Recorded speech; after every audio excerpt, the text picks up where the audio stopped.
Good morning, this is the Eager Beaver Show. You are listening to a True North Eager Beaver Media Incorporated podcast.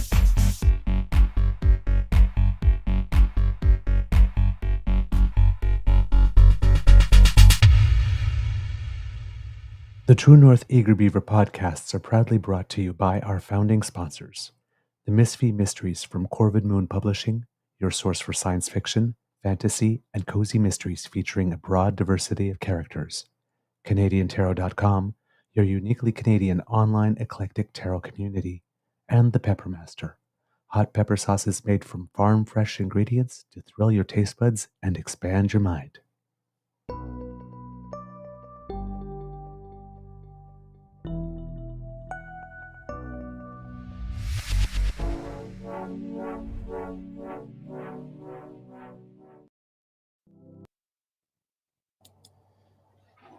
Well, good morning. Ooh, I see that I'm a little low in the frame there.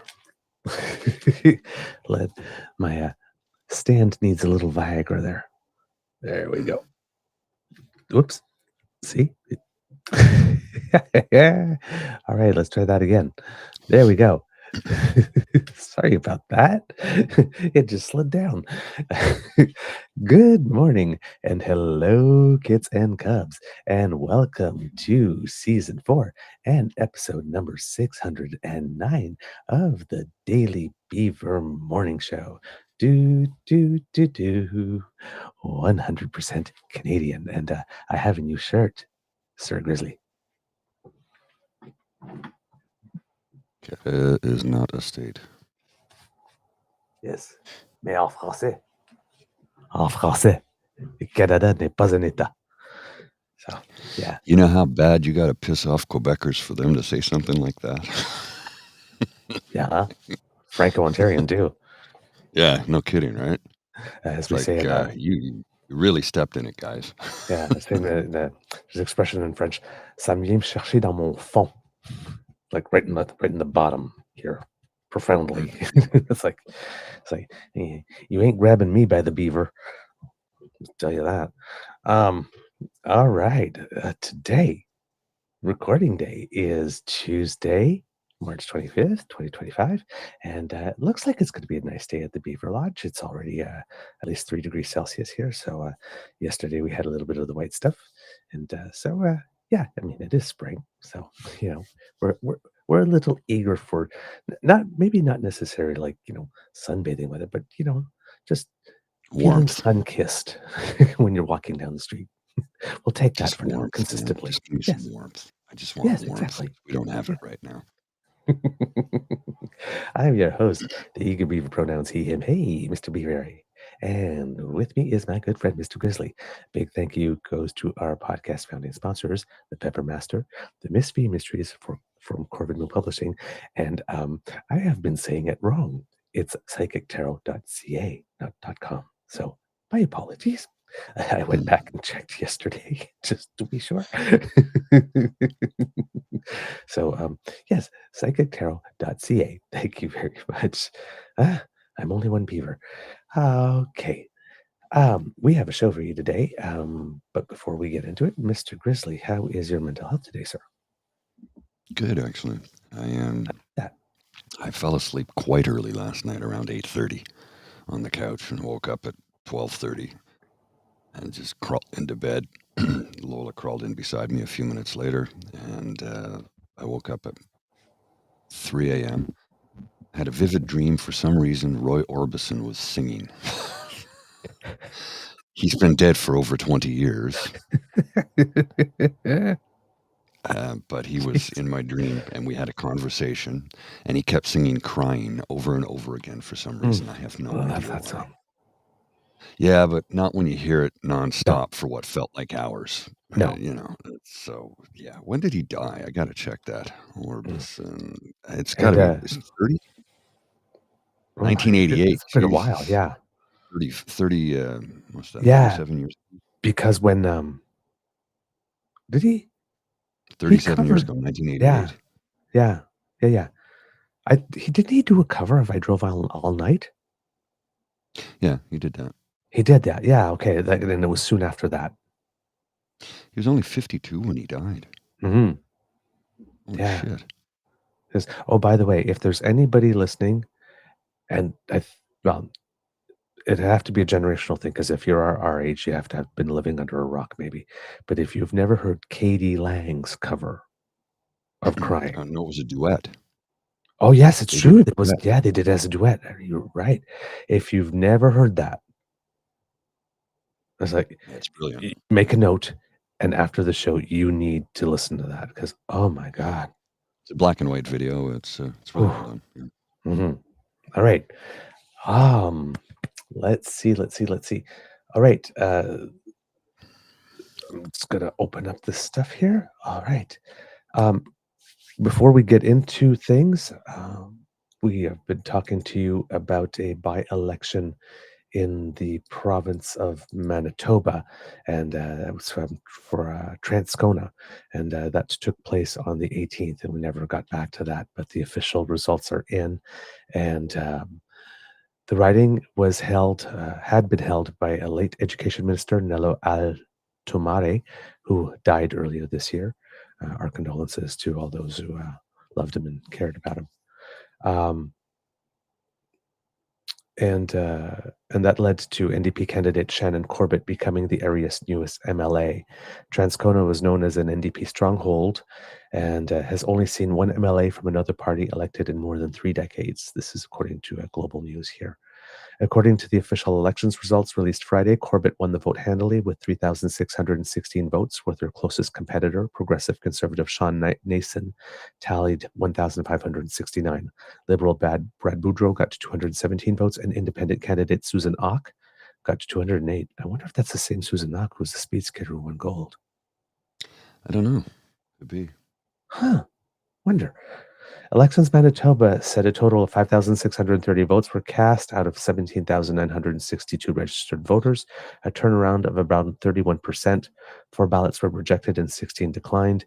Not sure if 31% these days is good for a by-election. I don't know. But yes, those are the results. That is her. It is? She is one and the same. Yeah, she ran as an independent candidate in the 2025 by-election, the Transcona constituency. Well, there you go. Yeah. I just saw the name. It's like, oh, gee. Yeah, she was good. She competed in 3 Olympics, 88 in Calgary, 94 in Lillehammer, and 98 at Nagano. Mm-hmm. Retired in 99. And she won medals, right? Yeah, but she changed her mind and competed in the 5th Winter Olympics in the 2002 Games in Salt Lake City, but didn't reach the podium and retired after those. So she got silver in Lillehammer in 94, silver in Nagano in 98, and bronze in Calgary in 88. Yeah, and the silver in Nagano 98 was a Canada 1-2 because Katrina LeMaidon got gold. I was in the hospital when that happened.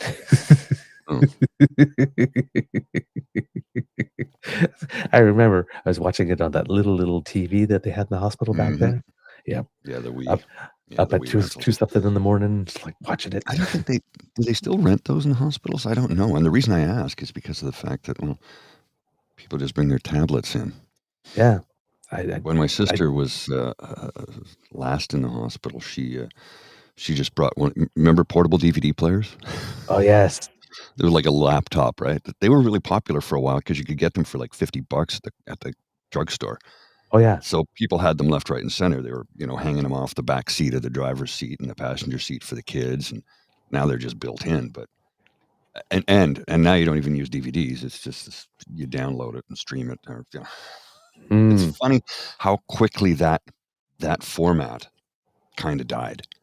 DVDs and Blu-rays, I just still buy Blu-rays when I see them, but it's not the catalog. that I have of DVDs is quite large, but it'll never go beyond what it is. Mm. Whereas I still Yeah. buy vinyl. I still buy vinyl. Right. Right. Okay. We're going to jump right into it. Mr. Grizzly, you'll notice that there's a couple of things under that. I just needed a placeholder, so we'll just go to block A right away. And if we need to go back Okay. up there, we'll put those things in. Okay, so as we said, we're going to do where the polls are in the morning, just to let you know where things are. 3 new polls came out, one from Liaison, one from Palace, and one from Main Street. Main Street and Liaison are both rolling polls, like Nanos is. So Nanos rolls, I think, every week, and I don't know if I think they're doing dailies now, or some of them will be doing dailies, but they're doing every 3 days. And then the other ones come in at whatever schedule they are.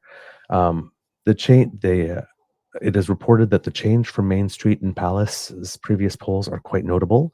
Main Street's last poll was March 13th, when they had the Liberals ahead by 2 points. Palace's last poll was on February 6th, when they had the Conservatives ahead by 6.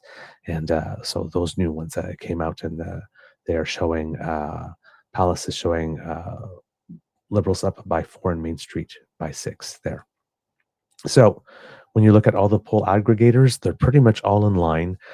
You got the CBC poll tracker that's saying now 177 seats for the Liberals, so that's up 3, with the Conservatives losing 2 and the NDP losing 1 from the day before.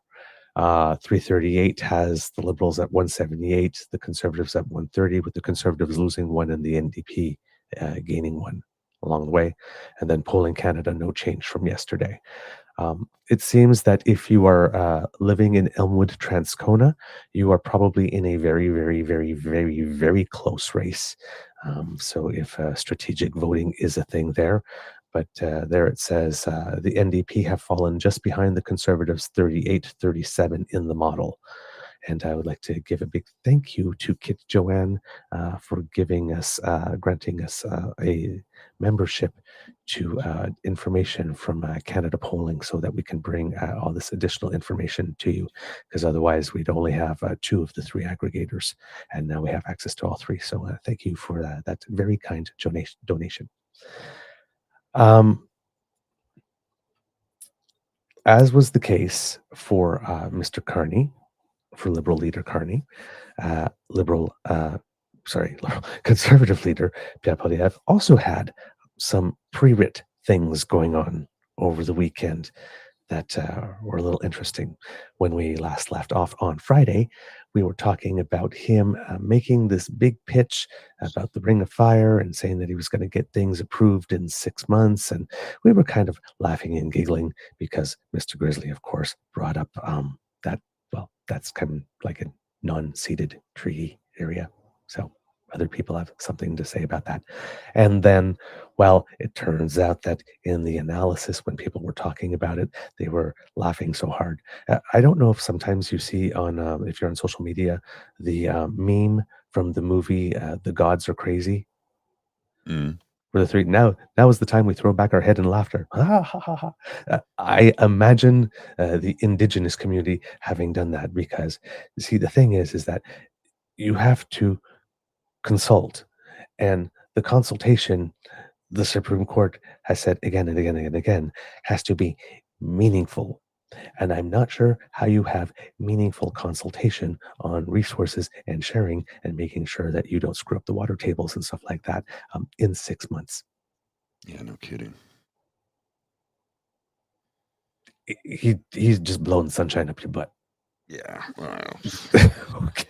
But hey, I told you that they would start panicking, well, the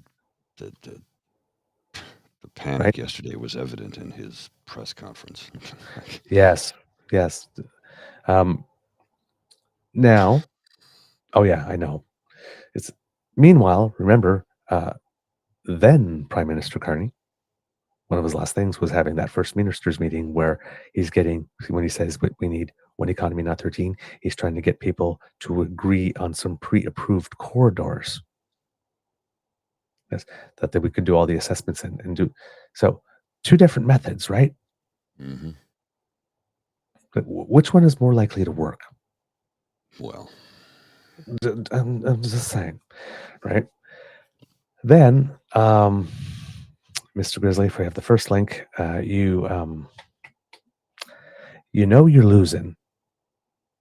The Conservatives have one card they play when they're really, really, really desperate, and usually that comes around the end of the campaign. If they knew this, well, the writs weren't even drawn yet,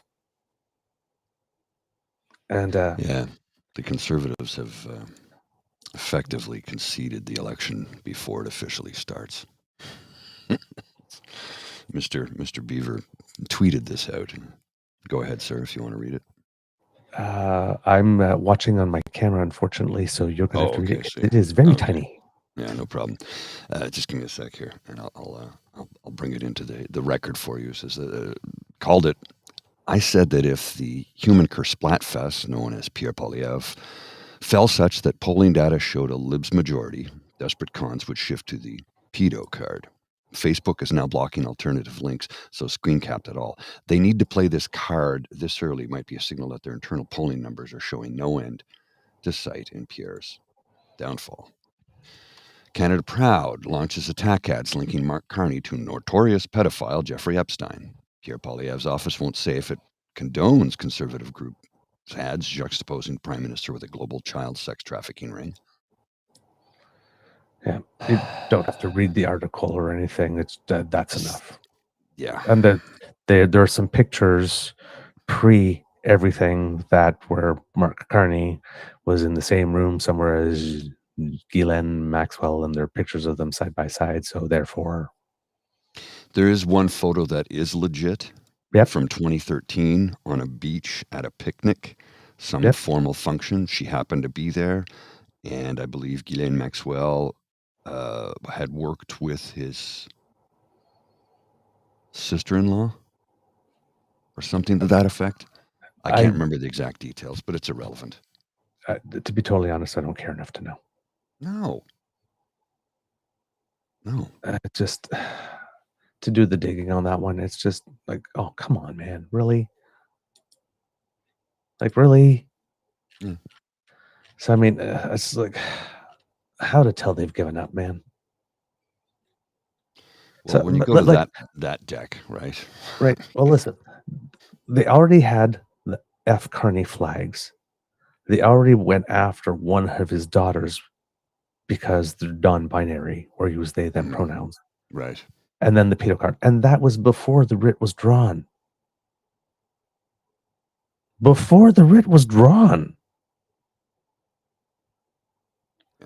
Yeah.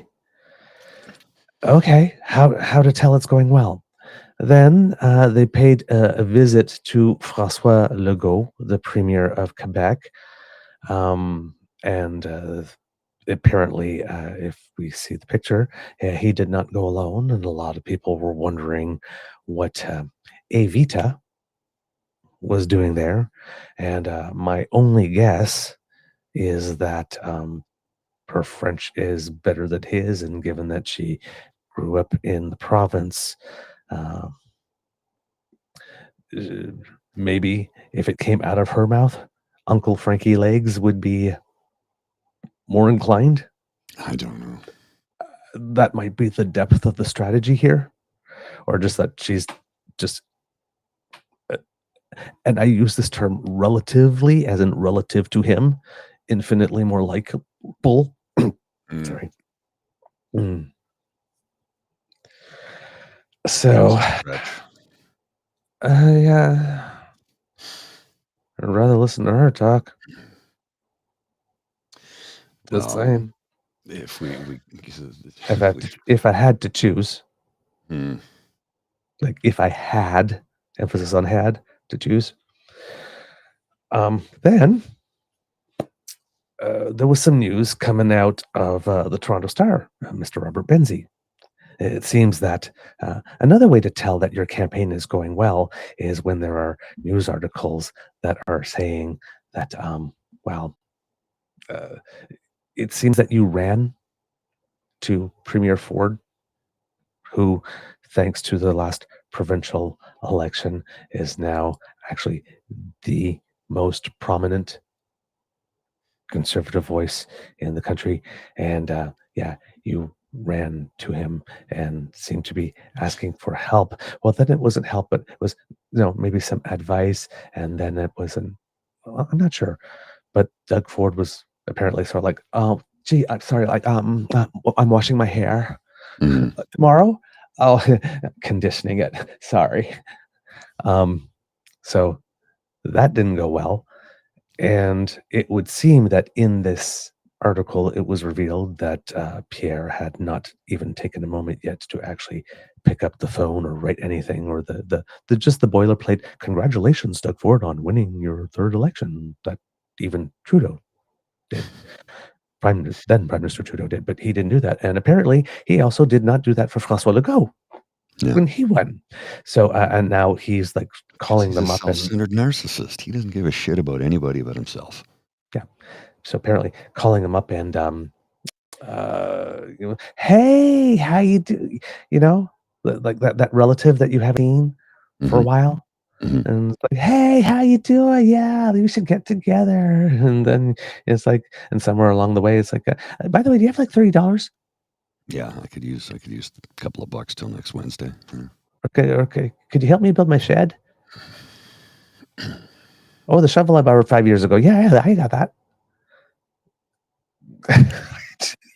Dude, man. Well, I mean, Yeah, you got to be nice to people on the way up, man. Well, you wrote it here. It says it seems Pierre was not nice to people on the way up and never actually called Doug to congratulate him on his most recent election victory.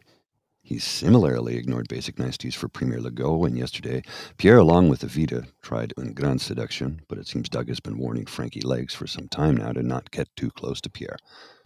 So what happened next? Both Ford and Pierre rushed out to deny the story.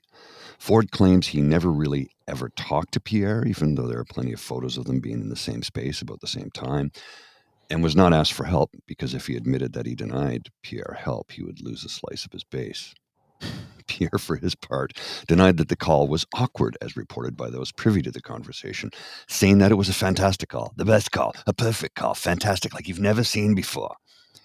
The only thing these two losers could agree on is calling Robert Benzie a liar. Problem is, Doug Ford said he would never touch the Greenbelt, and Pierre has a deferred prosecution agreement, so neither of them are paragons of honesty.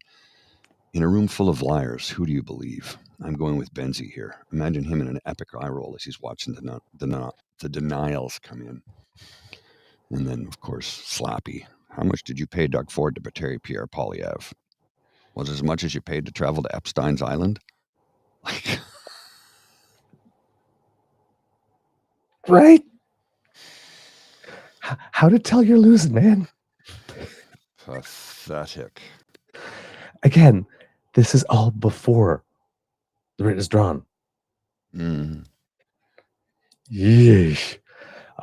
Then Danielle Smith had her like 9-point ransom note. So of course he was asked about that. And well, this is what he said. Speaking of homecomings, Mark Carney was in Edmonton yesterday to meet with Danielle Smith. Shortly after the meeting, Smith put out a list of demands for the next prime minister, including, among other things, ending the prohibition on single-use plastics. She said if these demands were not met within 6 months of the new mandate, there would be a national unity crisis. Are you willing to commit right now to meeting the demands that Premier Smith has enumerated? I think Premier Smith's demands are very reasonable.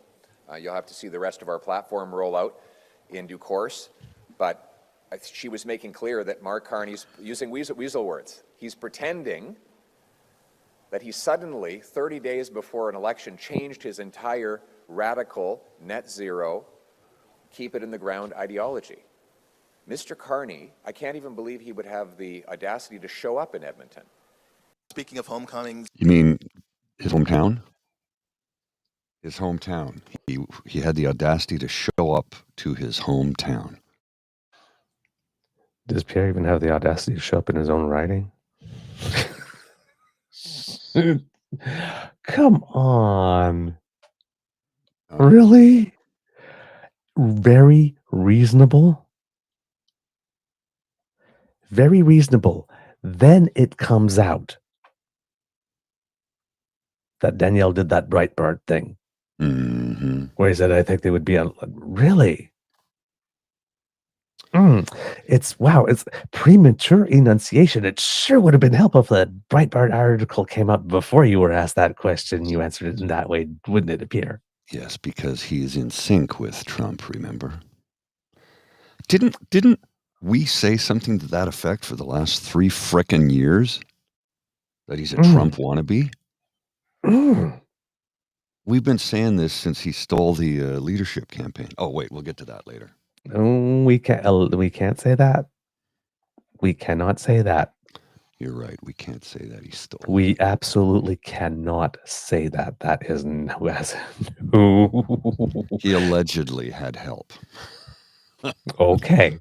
And put a pin in that because Mr. Grizzly has a bomb for you today with regard to that. So, and then he stopped someplace to try out another slogan. And there was a certain irony because he showed up at another place of work where people wear hard hats and, as Pierre calls it, need to take a shower at the end of the day. People work very hard. And if you have the image, sir? Image, I have the clip. Oh, yes. For the working people, he will only stand up for the millionaire and billionaire global elites. That is all that he has ever done. He's only done 2 things in Canada since he came back from Europe. 1, move his headquarters out of Canada to New York, taking jobs from our country to the United States, just like Trump wanted. And 2, acting as Trudeau's economic advisor, supporting all of his policies. Okay. And what does the sign say? Boots, not suits. And what's he wearing? A suit. He took his jacket off to make him look like a worker. Emphasis is on jacket off. Yeah. Boots, not. He wears a suit to go to boots, not suits. Psst, you might want to take the jacket off. Oh, yeah. After which he leaves, puts the jacket back on, and probably goes to a fundraiser with all the suits who punch down on the boots. Dude, he was just bad. Dude, come on. Well, I mean, let's also take a look at this little thing here. Yes. And again, not an original thought of his. It lifted that too. Made in America store, boots, not suits. Built America t-shirt. The Trumper strikes again. Speaking about t-shirts, apparently there's supposed to be, I think it's the 5th estate or something like that is coming in, indicating that some of his merchandise might have a Eastern European source from a nation that former Prime Minister Harper once said that we should probably get closer to. Hungary? Run by a guy who's proud to say he runs an illiberal democracy. Mr. Viktor Orban, Hungary. Yeah. So if that is indeed, if that does indeed a thing that comes out, Mr. Bring It Home, Canada First, with merch in Hungary will probably be a story for a day or two. Stay tuned. Well, and then of course the announcement that not only will media not be embedded, but well, for the media that do show up, there will be no follow-up questions. Ask your question, the answer you get is what you get. And if I attempt to answer your question or accept the premise or whatnot, then, well, you don't get a follow-up to press me. Again, how you know it's going well. So then the writ is dropped. And then Pierre did something. Yeah, I don't have the clip. What you sent me is not a clip, it's a still. Oh, yeah, sorry. It was the same clip from yesterday. Sorry. I'll get that to you. Okay. It was, yeah. I forgot to do that in the transfer. I'm going like, trying to find something. I don't have it. No. That's my bad. So, yeah. Oh, hold on here. What am I looking I find it interesting, though, that when I can look for Pierre Poilièvre's speeches, and they're always fully covered by the Hindustan Times. Really? Yeah. Yeah. Anything he says, it's always covered. India Today or Hindustan Times or something to that effect. Always fully covered. That is real interesting. Okay. Yeah. Very interesting. Like I've noticed Hindustan Times pop up a few times in order a few times that I would notice that it's different when searching for a couple of things, but I hadn't noted if it was specifically related to Pierre. But yes, the Hindustan Times is popping up in my feed as a suggested read more often. Right here from Monday's press conference, Hindustan Times. See? Yeah. I mean, okay, no problem. I understand they're going to cover news, but it's always Pierre Poilièvre that's getting covered by them. Huh, interesting. Find that interesting? At the same time as apparently Harper recently said that he's heartbroken by what's going on with India. Interesting. All right. We'll have to maybe look into that a little more. Oh, it's just started snowing again.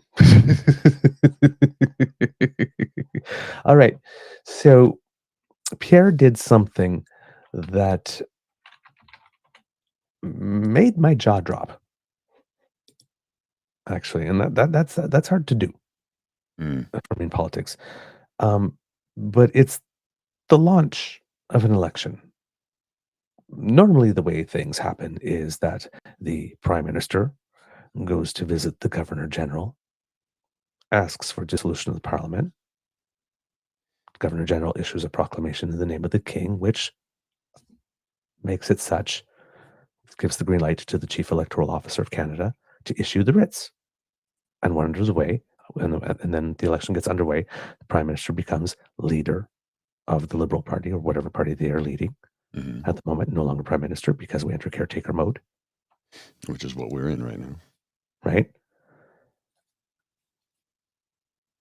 And the now back to leader of the governing party comes out and addresses the nation and announces that we are in an election. And then talks.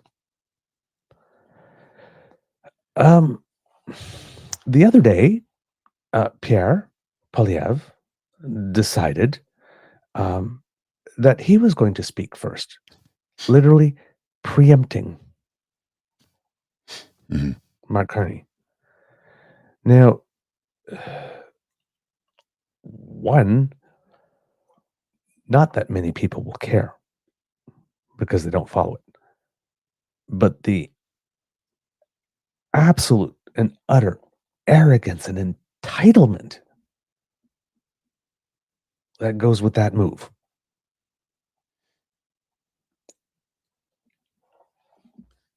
Jaw drop. Mouth agog. Number two, you only do that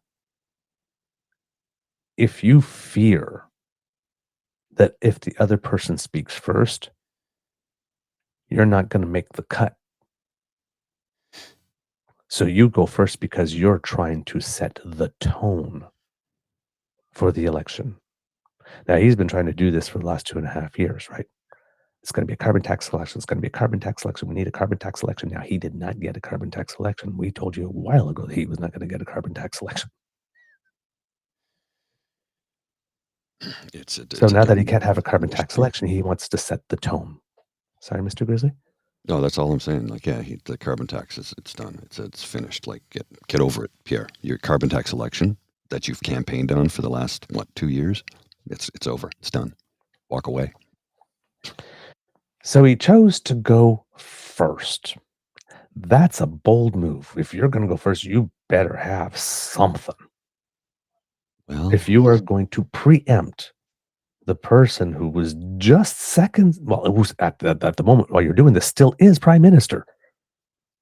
At the moment he is doing this, as far as we know as the public, Mark Carney is still prime minister. He doesn't know if the conversation with the governor generals, and if it was way before noon, then his meeting with the governor general wasn't until noon.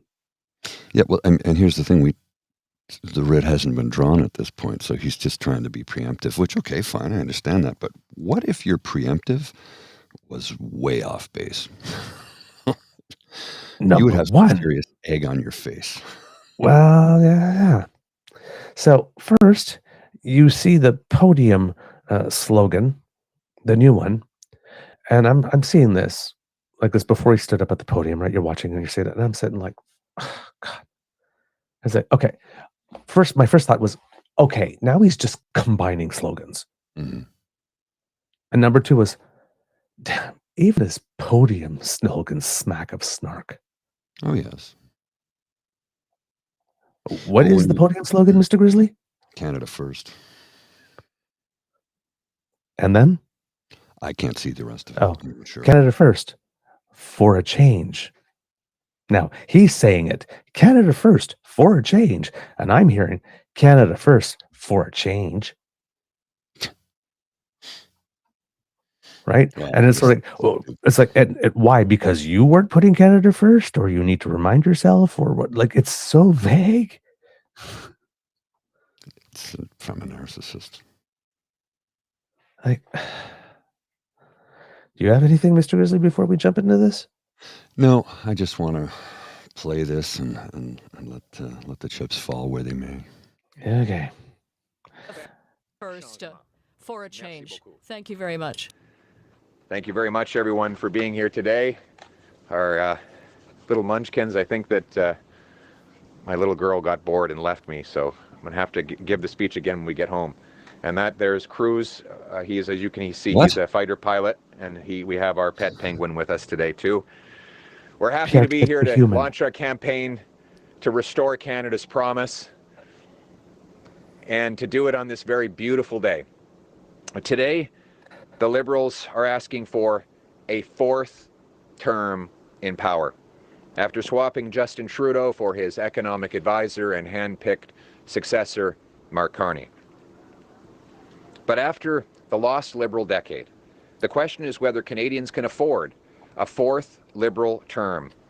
After these out-of-touch Liberals inflated housing costs, drove up the cost of food, pushed 2 million people to food banks, unleashed crime on our streets, ruined our immigration system, blocked our resources, sent $500 billion to the United States, and made our economy more reliant on the Americans than ever before? Or is it time to put Canada first for a change with a new Conservative government that will axe taxes, honor hard work, build homes, cut taxes, lock up criminals, secure our borders, unleash resources to bring home our jobs, and stand up to Donald Trump from a position of strength? Now, on that subject, I know a lot of people are worried, angry, and anxious, and with good reason, as a result of the president's unacceptable threats against our country. You worry about your job and the sovereignty of our nation. And you're angry at the feeling of betrayal that these unacceptable words and tariffs have made us all experience. I share your anger, and I share the worry for our future. But I also draw great resolve in knowing that we can transform the anxiety and anger into action. First of all, let me be clear. We will never be an American state. We will always be a sovereign and self-reliant country. The action we must take is to become that nation that's strong, self-reliant, and sovereign, capable of standing on its own 2 feet and standing up to the Americans. We will stare down this unprovoked threat with steely resolve because, be assured, Canadians are tough, we are hardy, and we stand up for ourselves. I will protect Canada, and I will always put our country first. But before I tell you how, let me tell you why.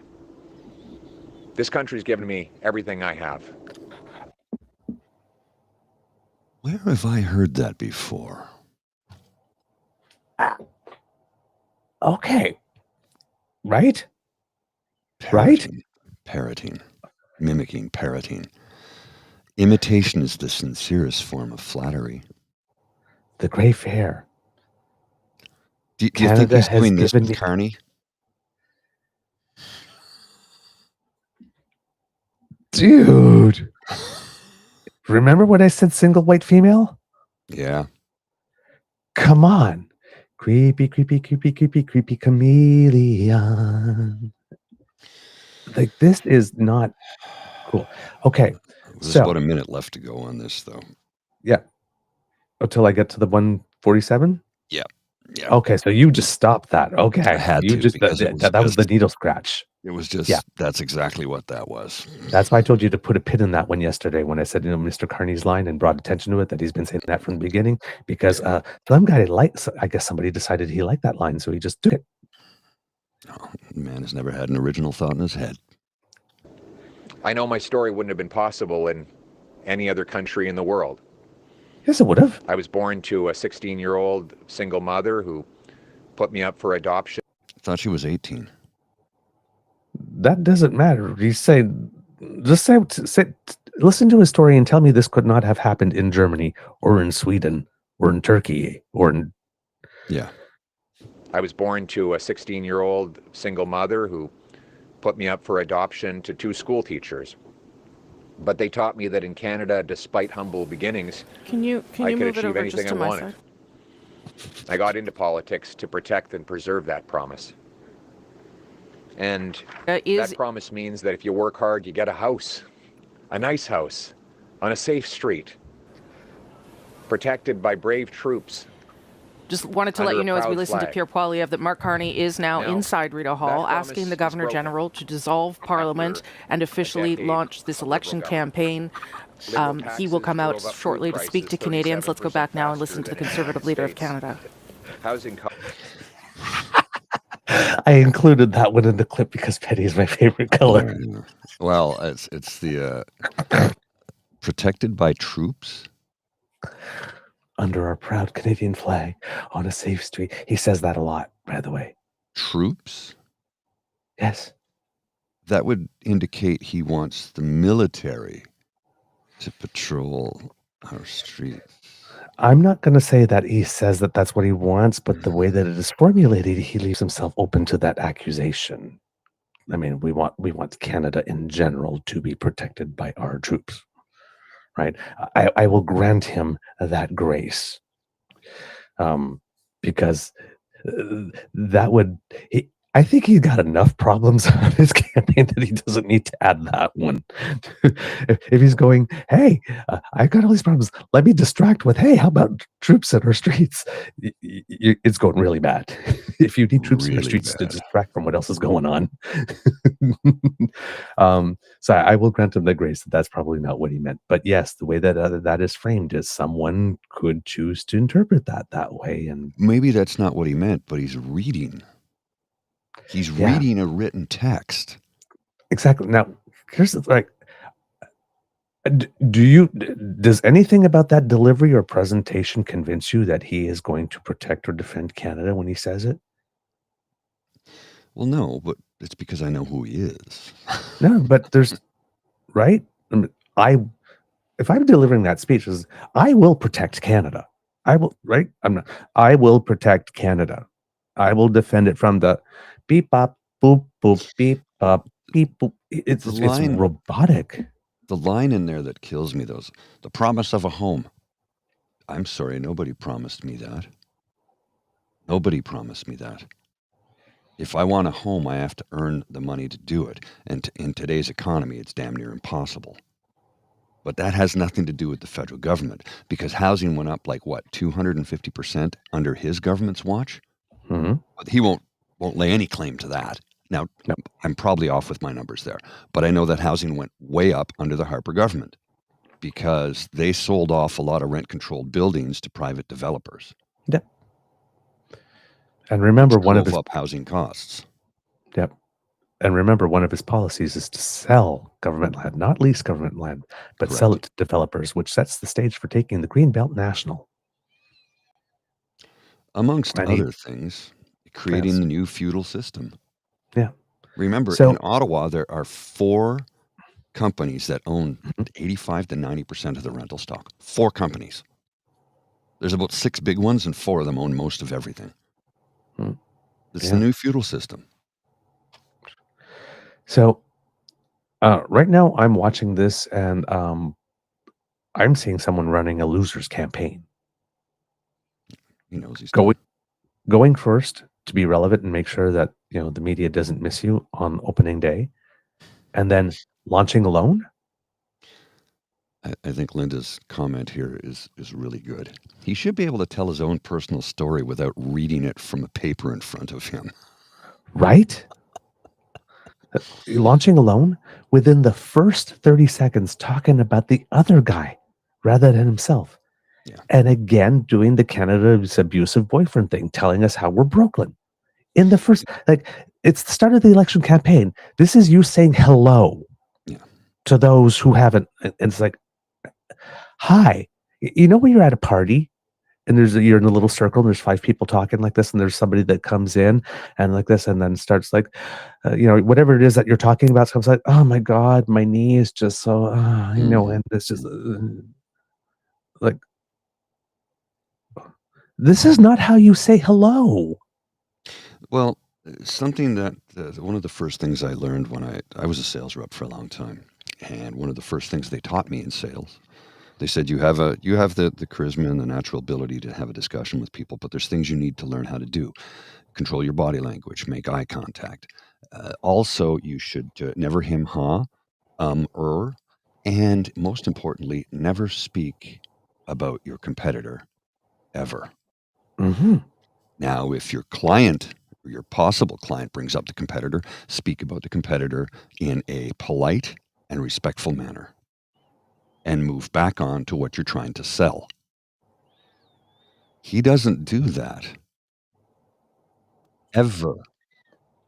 You know what? And He's the kid in the sandbox who's whining and crying because he's not getting his way. yeah. Now, in politics, there's somewhat of a limit because you are trying to establish some contrast like this, and you know you're pointing out other He's people's been doing this flaws. for 3 years, though. But this is not it. No. This is not it. He immediately starts to speak about the other guy right away. He's been his consultant for 5 years. Well, that's not actually true. Yeah. It's not true. He worked as a consultant, then he left, then he came back. There was a gap of about 4 years when he was working for Brookfield, amongst other things. So he can't even get his facts straight. He is incapable of speaking without lying. Yes, indeed. All right, so let's go to the next clip here.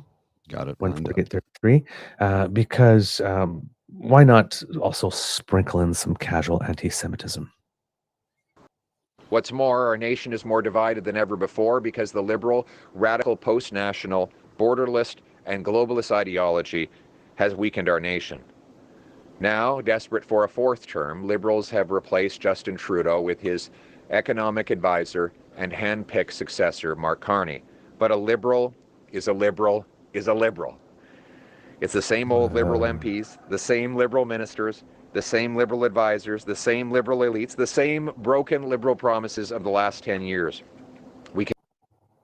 Broken promises. Didn't the Prime Minister fulfill 92% of his promises? I read that in the National Post. How are they broken if 92% of the promises were fulfilled? Again, the National Post. Not exactly a liberal rag. Unbelievable. I know.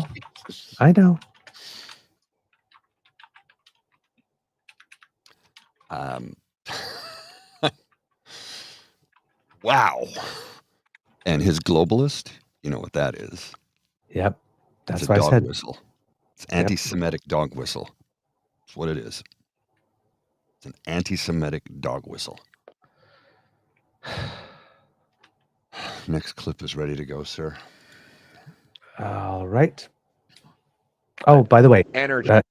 sorry. Notice how happy he was at the end when he said a liberal is a liberal is a liberal. That's another line he stole. Yeah. Remember in 2015 when Justin Trudeau said a Canadian is a Canadian is a Canadian? Mhm.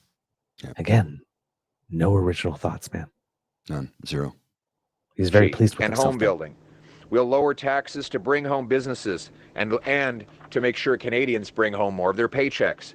And that starts with axing the carbon tax, the entire tax, a tax that the Liberals, with Carney's enthusiastic support, brought in for 7 years and increased over and over.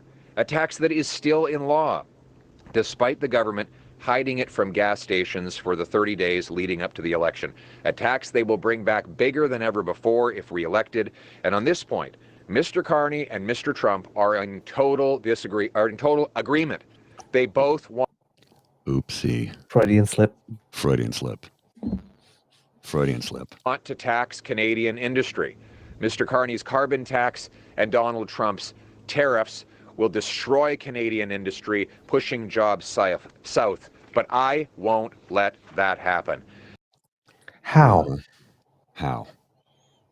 How? Then he goes into a list of all a bunch of things he said before. And then he tries to close it off. So, hey, bring it home, Pierre. Oh, boy. Oh, boy.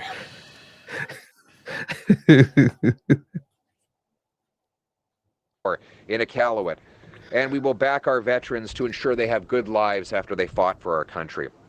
Oh, please. They remind us that Canada is tough, rugged, strong, hardy. We don't go looking for a fight, but we're ready if one comes looking for us. You do. None of this will be easy, but making and defending Canada wasn't easy either. And with change, there's hope. So I say, to the struggling single mother who worries how she will feed her kids, hope is on the way. To the 35-year-old, still living in mom's basement but dreaming of owning his own place and starting a family, change is on the way.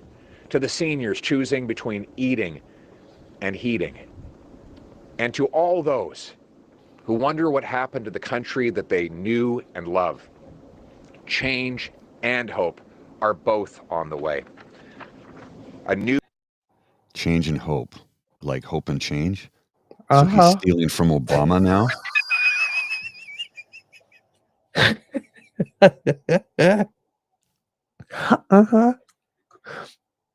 Everybody's greatest hits.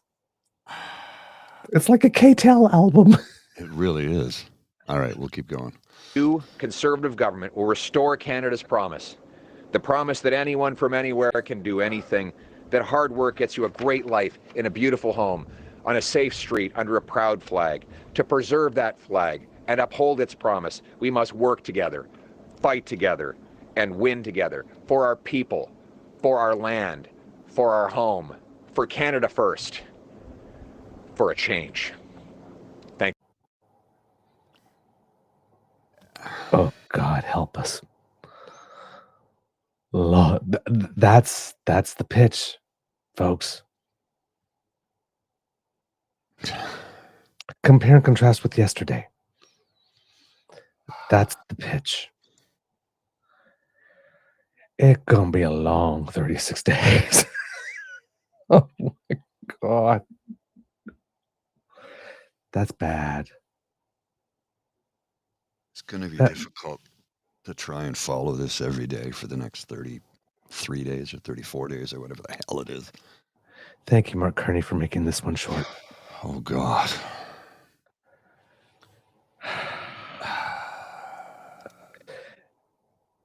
Yeah. Are you inspired? Are you in awe? Do you sense leadership, strength, vision?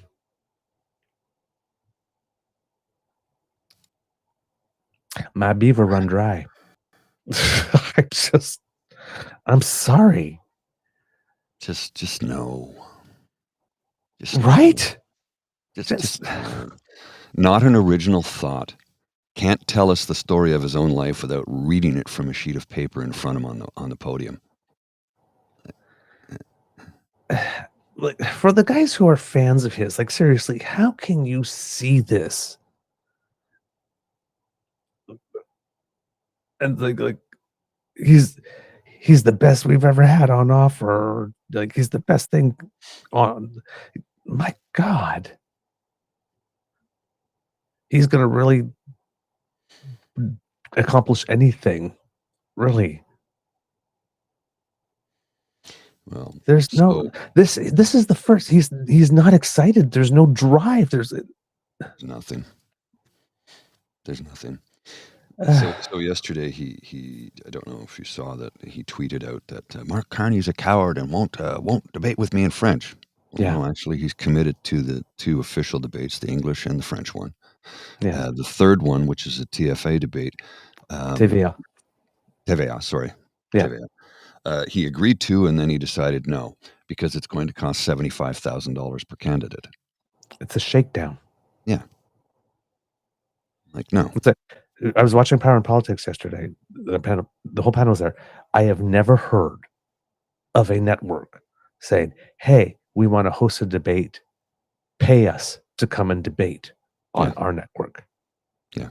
That is a terrible precedent to be setting. Yeah. Very. Now the Bloc Québécois said, yeah, we're happy to do that.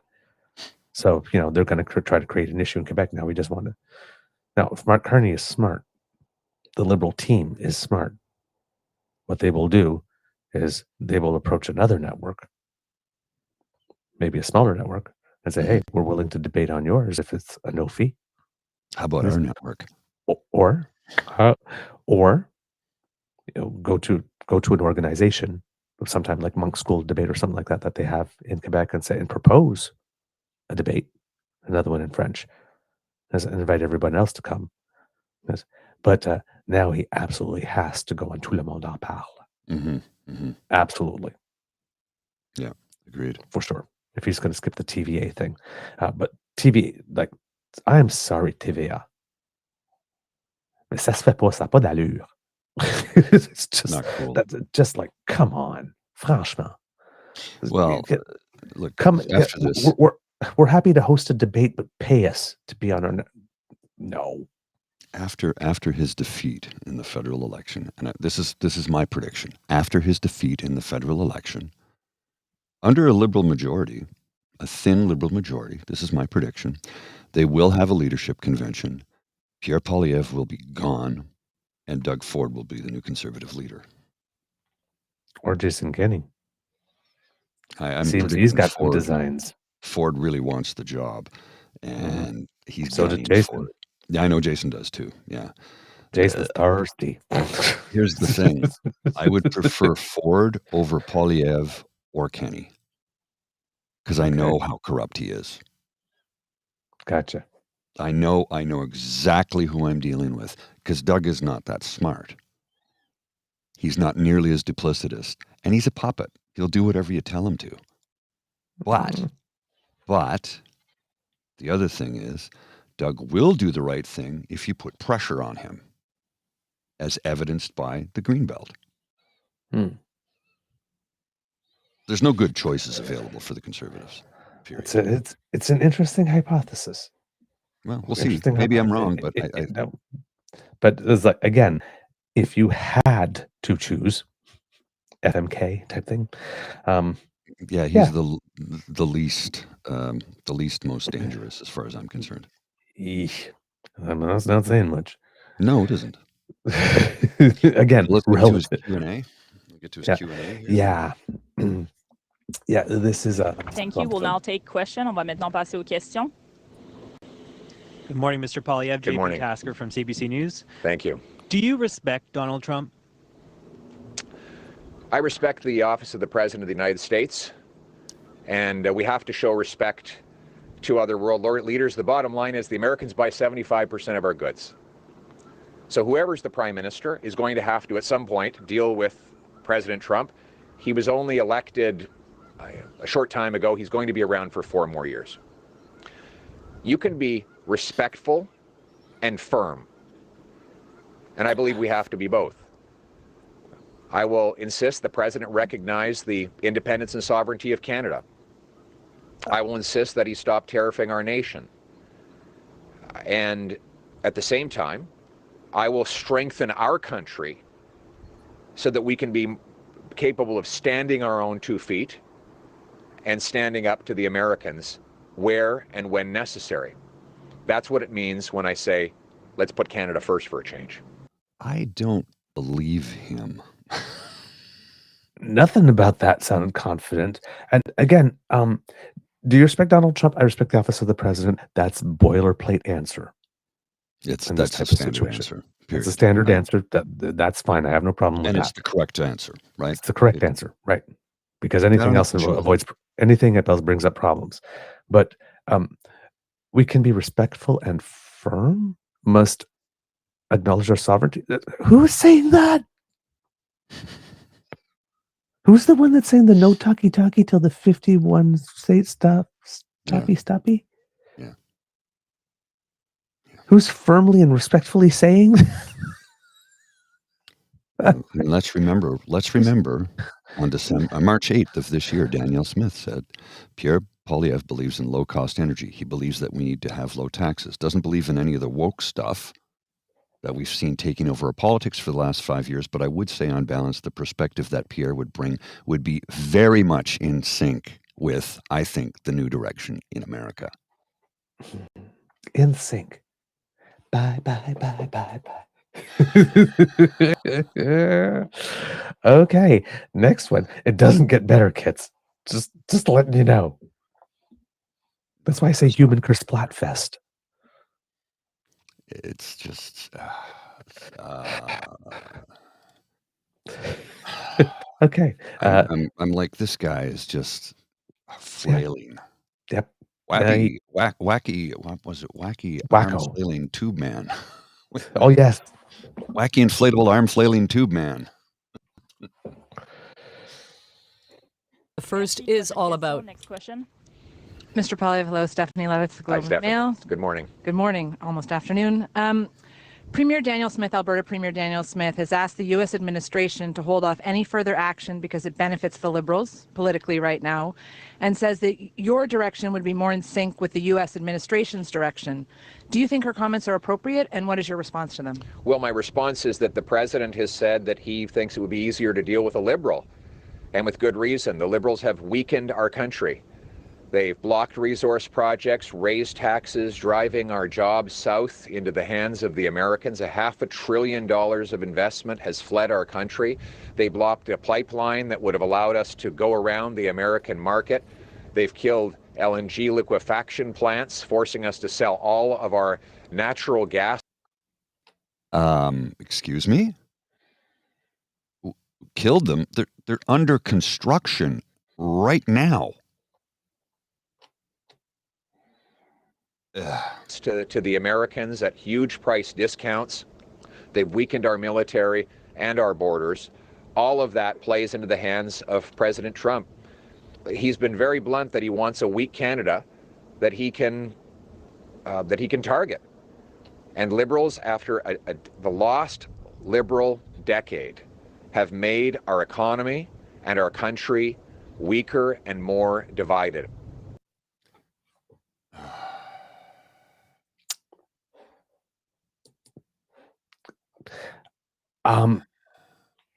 I did not hear anything about Danielle in that answer. No, of course not. He's not going to address that. Curious. Her demands, when asked about her demands, they were very reasonable. But when asked about her doing whatever it is that she's doing, whatever the word for it is, but I will say treachery for the moment. Just nope. Didn't even announce that, and blah blah blah blah blah blah blah. he has asked a question. Here, we'll do this. Here's Pierre's asked twice to talk about people. Mhm. Here we He go. cannot. He's incapable of it. Une question, next question. Yes, sir. Monsieur Poilièvre, Boris Proulx, du Merci. Devoir, bienvenue à Le Gatineau. Devoir Donald Trump fait Donald peur Trump aux Canadiens. is Si on met de côté la question des scaring tarifs et son Canadians traitement envers notre pays, with his juste les politiques tariffs, que Monsieur but Trump met de simply l'avant dans son Trump's pays, ça fait policies peur aux being Canadiens. introduced in the U.S. Qu'est-ce que vous are dites aux scaring Canadiens qui nous Canadians. So écoutent, what do you qui say to voient vos Canadians who are discours sur listening les today fonctionnaires, sur les and médias, who hear sur what you're l'aide saying about the internationale, sur les media, personnes transgenres international et d'autres aid, exemples, et transgender qui sont persons and inquiets so des forth, and who similarités, are des similitudes concerned entre votre about the discours et similarities l'administration between what you're saying and what the Trump Je administration suis is saying? Canadien. Okay, Well, could I'm Pierre Mr. Canadian. Grizzly and then go I to will put our country. 20106 to get the answer in English? Okay, 106. Yeah. Oh, And it will be followed by, and it will be 210. followed, Yeah. See what you're and it will be saying. followed by another question in French that will be translated, so we'll keep going to there. 20106. All right, here we go. Yeah, I got it queued up, ready to go. Here we are. Just give me a sec while I get it back on screen here. So this is his response to that question. Minister of Canada. Thank you very much. Well, what we need to do is put Canada first for a change. You know, when I say that I'm going to cut taxes and unleash our resource production, bring home our jobs, that's bad news for President Trump, because it means we're going to be bringing back not only the investment the Liberals have driven south, but also becoming more self-reliant and sovereign to stand on our own feet and stand up to President Trump. That is how we put our country first, and it's how we bring real change to Canadians. What does that have to do with protecting the trans community?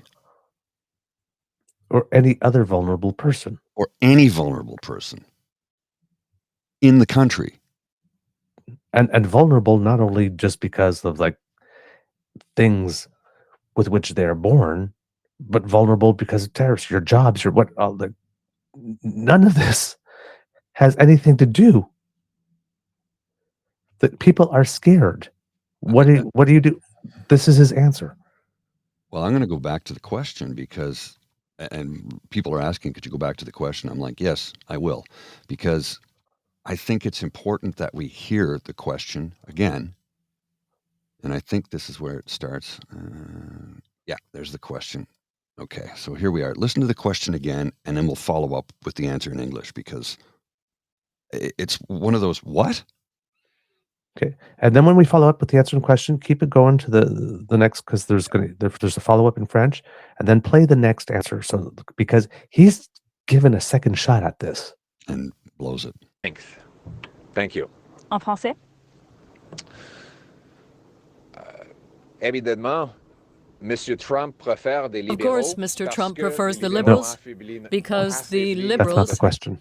No, where the hell is the question? That's the beginning of the answer in French. Oh, I had it at the wrong one. Sorry, it's 159. I'm at the wrong cue point. My apologies.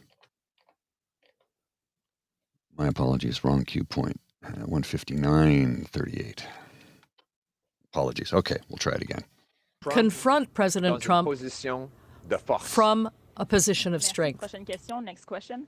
Yes, sir. Monsieur Poilièvre, Boris Proulx, du Merci. Devoir, bienvenue à Le Gatineau. Devoir Donald Trump fait Donald peur Trump aux Canadiens. is Si on met de côté la question des scaring tarifs et son Canadians traitement envers notre pays, with his juste les politiques tariffs, que Monsieur but Trump met de simply l'avant dans son Trump's pays, policies ça fait peur aux being Canadiens. introduced in the U.S. Qu'est-ce que vous are dites aux scaring Canadiens qui nous Canadians. So écoutent, what do you qui say to voient vos Canadians who are discours sur listening les today fonctionnaires, sur les and who médias, hear sur what you're l'aide saying about the internationale, sur les media, personnes transgenres international et d'autres aid, exemples, transgender sont persons and inquiets so des forth, and who similarités, are des similitudes concerned entre votre about the discours et similarities l'administration between what you're saying and what the Trump administration.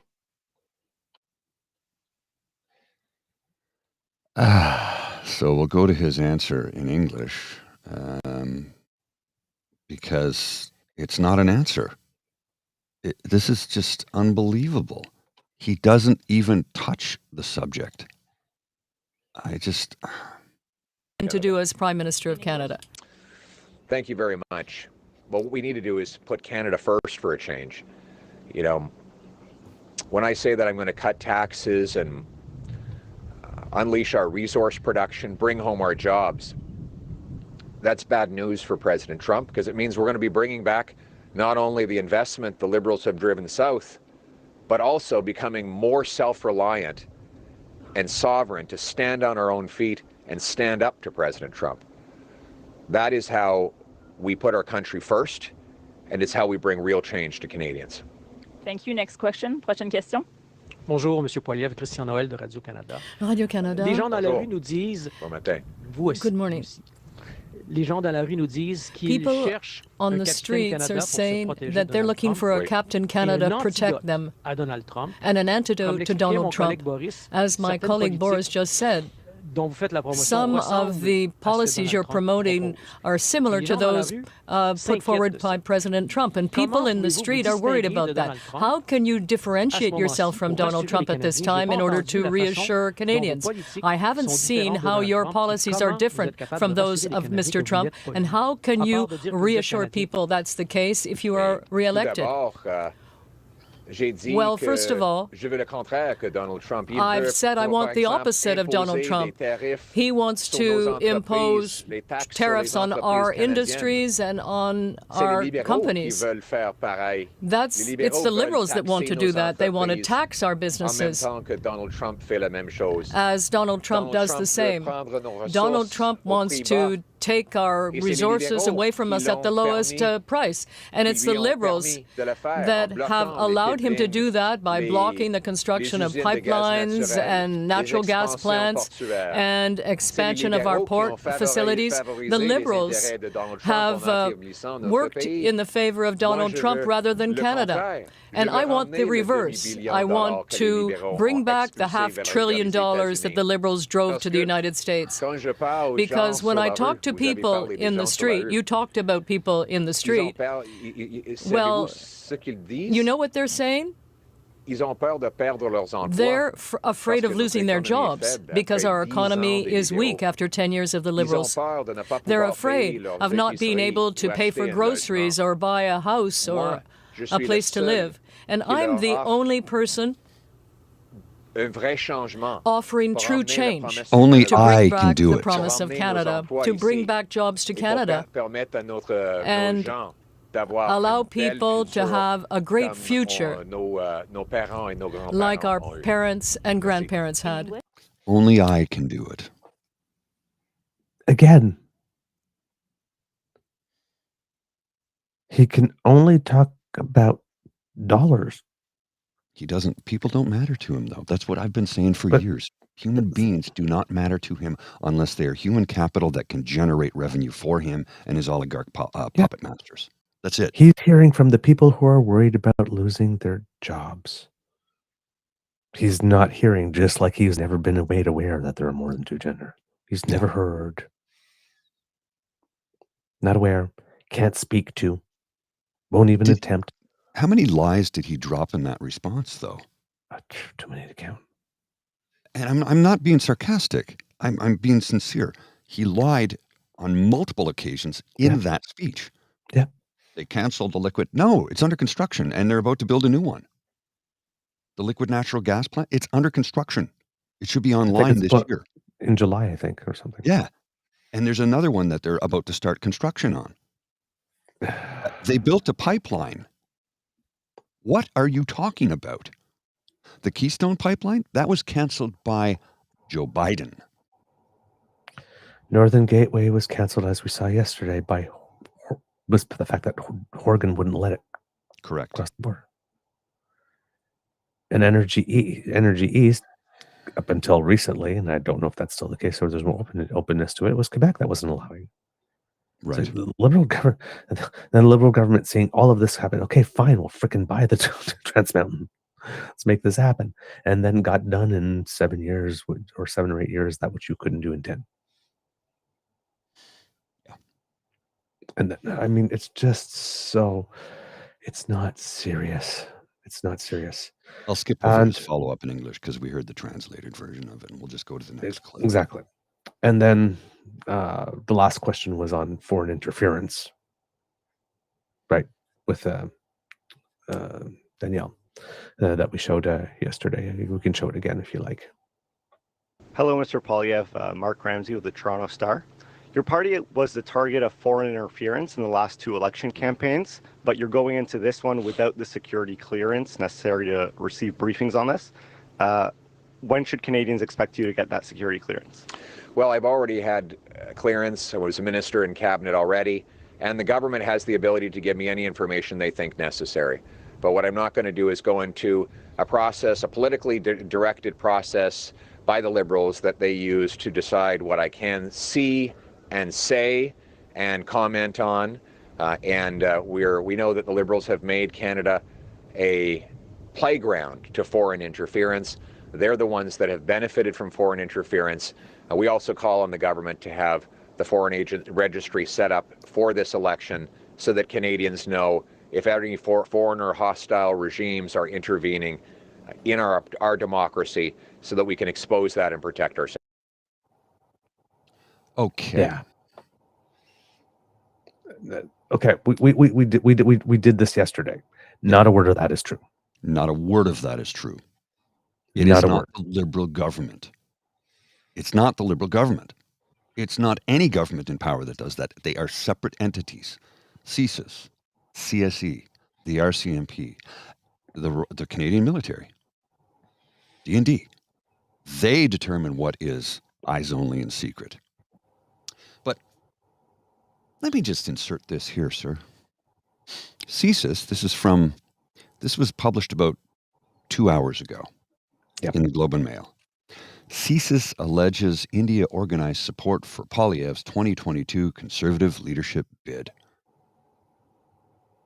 Well, isn't that interesting?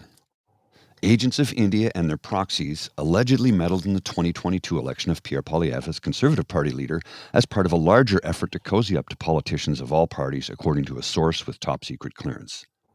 The source said the Canadian Security Intelligence Service, which is CSIS, learned that Indian agents were involved in raising money and organizing within the South Asian community for Mr. Poilièvre during the leadership race, which he won handily. But the CSIS assessment did not indicate that this effort was done in a sweeping and highly organized way. The source said Mr. Poilièvre won in the first ballot with a 68% of the vote. CSIS also did not have evidence that Mr. Poilièvre or members of his inner circle were aware of the alleged actions of India's agents and their proxies, said the source, who has national security clearance to see top-secret reports. The Globe and Mail is not identifying the source because they were not authorized to disclose classified information publicly. CSIS did not share this information with Mr. Poilièvre, the source said, because he does not have the necessary security clearance to access secret documents and receive classified briefings on foreign interference activities in Canada. Mr. Grizzly, could you repeat that, please? Mr. Poilièvre does not have the necessary security clearance to access secret documents and receive classified briefings on foreign interference activities in Canada. Mr. Poilièvre is the only federal party leader who has declined an offer to obtain a security clearance. Now, why would Pierre Poilièvre tell the entire nation something different? Yeah. Sam Lilly, a spokesman for the Conservative leader, said Mr. Poilièvre's leadership race followed all relevant rules and laws. The public inquiry into foreign interference, which held hearings in 2024 and was headed by Justice Marie-Josée Hogue, cited China and India as the main foreign interference actors in Canada, saying they use diplomats and proxies to meddle in Canadian domestic affairs. In regard to India, Justice Hogue said in her final report in January that proxy agents clandestinely provide illicit financial support to various Canadian politicians in an attempt to secure the election of pro-India candidates or gain influence over candidates who take office. And remember what I said at the top of the show when we were queuing up some video? And I said, why is it he's always featured in the Times of India or Hindustan Times? Always, Mr. Poilièvre. And why is it that for the first time in Canadian history, we had two people suddenly decide that they wanted to run for the Liberal Party, one of them who paid a visit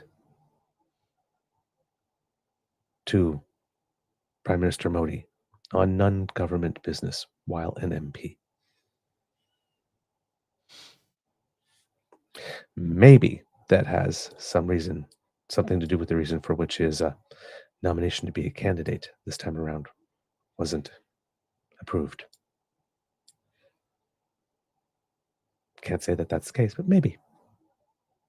Well, just hours after it was announced that the government of India was involved in the murder of a Canadian and other violent and organized crimes in 2023, Pierre Poilièvre met with the now expelled Indian High Commissioner Sanjay Verma. And here's a photograph of them together. Yep. We showed This you isn't that at the time, conjecture. too. We're not making this up. This took place. Right after I read that into the record about that story from the Globe and Mail about how, yeah. I'm just saying where there's smoke, there's fire. Usually. Yeah. This is not good. Is there more to the article, sir? There is indeed. Let me continue. Justice Hogue, okay, I'll start this from a separate paragraph here. In regard to India, Justice Hogue said in her final report in January that proxy agents clandestinely provide illicit financial support to various Canadian politicians in an attempt to secure the election of pro-India candidates or gain influence over candidates who take office. Justice Hogue added, however, that the intelligence does not necessarily indicate that the elected officials or candidates involved were aware of the interference attempts, nor were the attempts necessarily successful. In a statement Monday, CISA spokesperson Lindsay Sloan said that the agency testified during the Hogue inquiry that there was no reason to believe impacted candidates would have been aware of the alleged support from India during the 2022 Conservative leadership race. Ms. Sloan said that the spy service had provided a classified briefing to Ian Todd, Chief of Staff to Mr. Poilièvre, about foreign interference threat activities and tactics, including allegations of interference in the leadership race. She said CSIS takes any allegations of foreign interference seriously and actively investigates. In a report last June, NCCOP alleged Beijing and New Delhi interfered in Conservative leadership races. NCCOP cited India's alleged interference in a Conservative Party of Canada leadership race, but the report did not identify whether this meddling involved Mr. Poilièvre or other candidates. When he launched his campaign in the federal election that was called on Sunday, Mr. Poilièvre told reporters that he doesn't trust the Liberals with a security clearance and noted the obligations of a clearance would restrict his ability to discuss and hold the government to account. Quote, "What I am not going to do is go into a politically directed process by the Liberals that they use to decide what I can see and say and comment on," he said. He said CSIS is free to brief him directly if the agency feels it's warranted. In testimony before the Hogue inquiry in October, then Prime Minister Justin Trudeau pointed to the NCCOP report on the 2022 Conservative leadership contest, criticizing Mr. Poilièvre for showing no curiosity or openness in trying to figure out what happened or whether someone was compromised or whether a foreign country impacted those leadership races. Justice Hogue has urged all federal party leaders to obtain national security clearances so that they can view top-secret intel that may affect members of their parties. Security clearances involve a rigorous process that includes background checks on family members, credit and criminal checks, and intrusive personal questions such as if they've ever used drugs. In a pre-interview transcript tabled at the inquiry, Mr. Trudeau told Commission counsel that his national security and intelligence advisor, Natalie Drouin, showed him explosive intel about a political party. Although he did not name the party in the pre-interview, Mr. Trudeau told the inquiry on October 16th that he had received highly classified intel that Conservative Party politicians and members were involved in or were susceptible to foreign interference.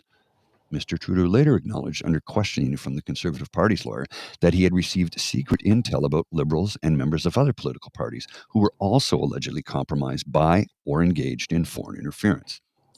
In her final report, Justice Hogue played down the NCCOP's report's allegations that some parliamentarians had either wittingly or unwittingly collaborated with foreign powers. Although a few cases involving things like attempts to curry favor with parliamentarians have come to light, the phenomenon remains marginal and largely ineffective, she said. While the state's attempts are troubling and there is some concerning conduct by parliamentarians, there is no cause for widespread alarm.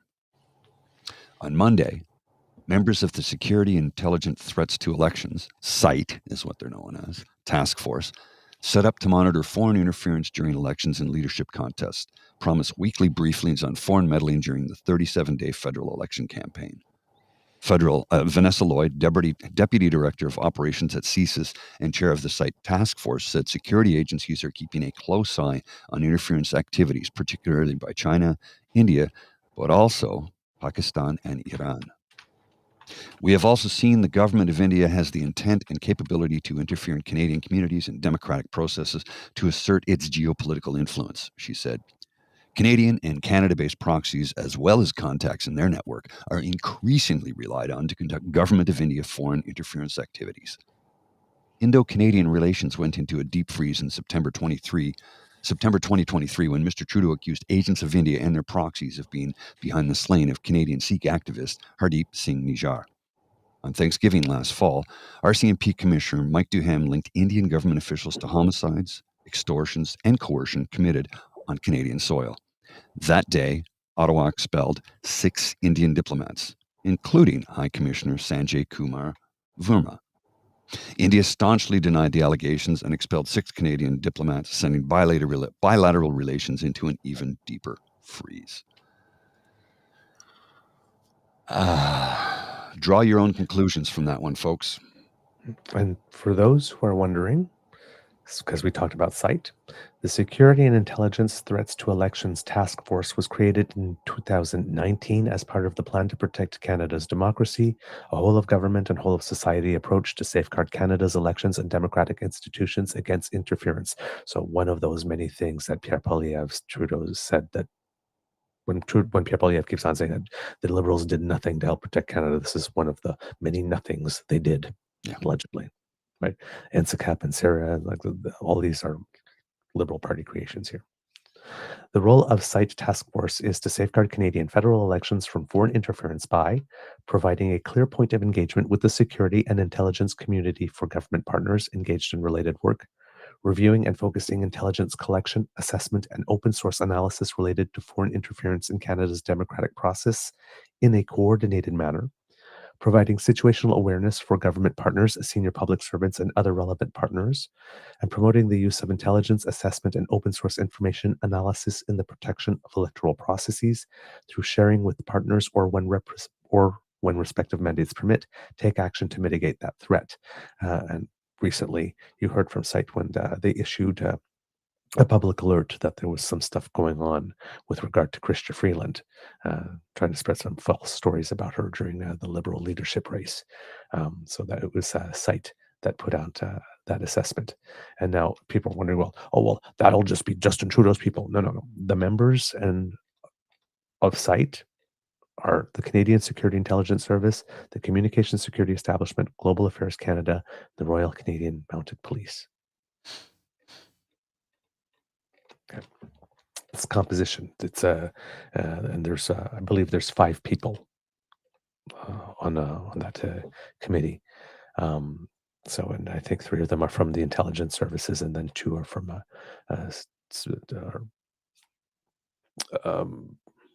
global affairs. I think there's somebody else too. I can't remember, but anyway. Yeah.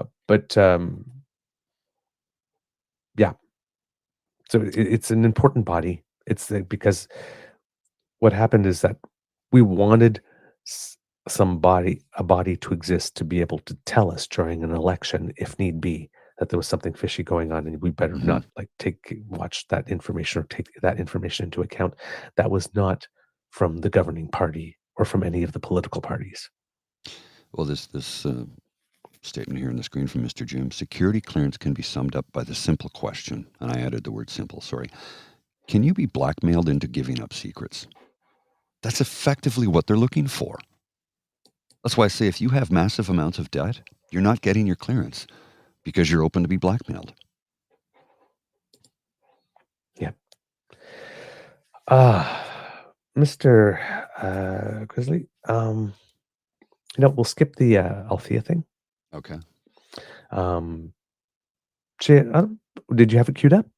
Yeah, it's queued up. Okay, then let's play it then, if it's queued up already. Yeah. She, in the coverage, she had something to say about what Pierre's launch was, and I'm just going to leave it to her because she was reading my mind. The slogan has changed a little. It was Canada First. Now it's Canada First for a Change. The Conservatives are trying to wrestle back the change option as the change question. They want that to be the ballot question. You know, that is, Kate was right. I mean, that is the message that Pierre Poilièvre has been crisscrossing the country with over the past 2 years. That was, the Conservatives believed, a winning message. They believe that they can still win on that question, and that when you ask in public opinion polls, you see this, you know, people who are very worried about housing affordability, who are worried about immigration, they still rank the Conservatives ahead of the Liberals. But on the question of Donald Trump, the Conservatives rank far below Mark Carney. And so they're trying to combine these messages together. I was struck by how his message hasn't changed. Aside from the words, Canada is broken, everything else was part of his stump speech over the past 2 years. And in fact, some of the key words that we saw that kind of felt were directed more towards, you know, that voter base that could be attracted to the People's Party, words like globalist, like the open borders messages, that was still part of his stump speech. So I thought that was interesting. He's clearly decided to go a lot stronger. Electing the Liberals will make Canada weaker. That's quite a statement. But I was disappointed in his answer about Alberta Premier Danielle Smith. I think the news today, from an interview she did about a week and a half ago with Breitbart News, in which she suggested that she had spoken to White House, her contacts in the White House administration, to ask them not to impose the tariffs because that would benefit the Liberals during the election campaign. She asked for a pause. And she suggested in that interview that Mr. Poilièvre was more in sync with Donald Trump and the administration in terms of his values and what the policies that he supports. I was surprised that he didn't distance himself from that. He didn't answer the question. He went in another direction. And so that question is, I think, going to continue to haunt him on the election campaign. And Althea is right about everything. The only thing that wasn't in Pierre's speech was the line Canada's broken. Everything else is stuff he said before. Right. Now, that Danielle thing, however, that's becoming an issue because he's being asked about it a lot. I don't know if you found anything. I know there was a clip of him answering a question about that yesterday, and it was highly unsatisfactory. And unfortunately, I had not been able to relocate it after I saw it. But yesterday on the National, Mr. Grizzly, if you go back up to the top of the page where I said there was the placeholder, there was a little bit of a story about what's going on. They covered it. And Danielle got up in the legislature and tried a really interesting Jedi mind trick. It will be when you spot it, will be the second link, the 1134, and then we'll do Mr. Nenshi. I'm looking, it's 1134. Yeah. In a second here. I And think that's the wrong clip because the clip I have is the National. Yeah, that's supposed to be the National. Yeah. Yeah. At 1134, you say Adriana Arsenault introducing the segment. Yeah. Just give me a sec here. Yeah.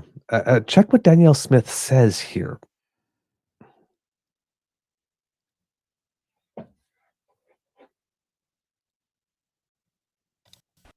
Now, Alberta's premier is defending recent comments she made to a right-wing media outlet and pushing back on claims that she asked the Trump administration to meddle in Canada's election. Interference is one thing. Asking the U.S. to refrain from is actually the opposite. I do not want to see anyone interfere in our elections. Earlier this month, Danielle Smith told Breitbart the threat of Trump's tariffs were boosting Liberal support and that she asked the U.S. to pause its levies until after the vote. Canadian officials said today Smith's remarks do not qualify as election interference. Now, Donald Trump says the driving force behind his tariff agenda, well, those are... Okay. Excuse me? I asked them not to do something so that it would increase the odds of a political result happening. But that is not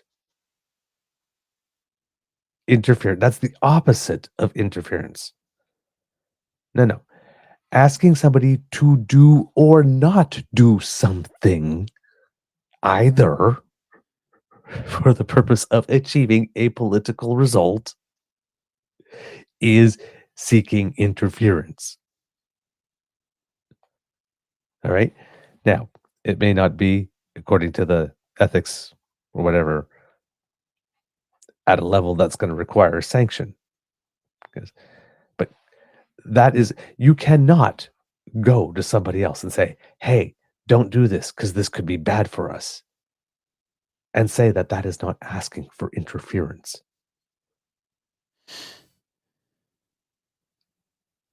She's literally said, if I had asked them to do something, that would be interference. But I asked them not to do something. Not doing something is doing something.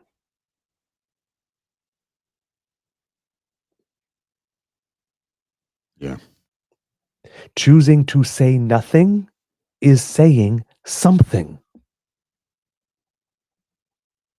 Number one rule we learned in communications: you cannot not communicate. Even when you are trying to say nothing, you are saying a whole lot. Asking someone to do or not do something is asking them to do something. Somebody says, I only said it, I didn't do it. It's only words, not actions. The words are something you say. Saying something is doing something. it's all these like little weasel type things like this. Yeah. Right? She thinks you are stupid enough to believe that her going to the United States and saying, as Rob Russo on CBC Power and Politics made it quite clear, not asking her to stop the tariffs or to take them away or remove them, just to pause them for now. You can put them back in after the election. Yeah. After my guy gets in, who will be in complete sync with you. I'm not sure. I'm pretty sure that Danielle Smith does not like Canada. I'm not pretty sure that Danielle Smith doesn't even like Albertans right now. Well, it certainly seems like it by her actions. She loves Trump. Loves Trump. It's obvious. How can you insult someone's intelligence? Like, would that work with your kids? No. No, Mommy. I did not do that.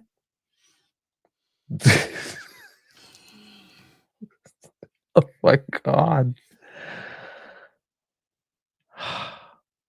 Yeah. What did Mr. Nenshi have to say? Oh, he eviscerated her. He didn't stab her in the back.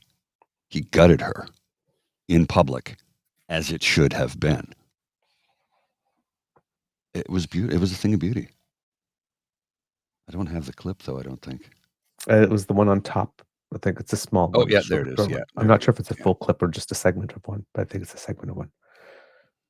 Here we go. 53 seconds. It's all we need, though. It's perfect. It's absolutely perfect. The Premier plays fast and loose with Canada. This goes beyond the Premier's usual incompetence. This is antithetical to democracy. In her own words, caught on tape, she urged government officials in a foreign country to take a certain action in order to influence the results of a Canadian election. That at a moment when our nation is under attack, at a moment where the President of the United States says we're not a real country, where he threatens the sovereignty of our nation, Danielle Smith goes out in public wanting to be the center of attention, telling everybody, oh no, we want to cause a national unity crisis. I'm old enough to know just how fragile this beautiful nation that we built together. And I'm old enough to know that we built the most special country on earth here in Canada. And I'll be damned if I allow a careless, incompetent Premier to play with that. Again, eviscerated her. Yeah.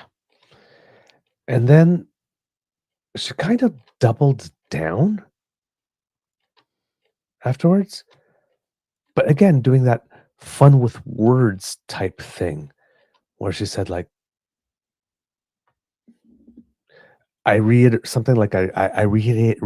that I would like these tariffs not to exist or something like that. And it's like, no, that's slightly different, isn't it?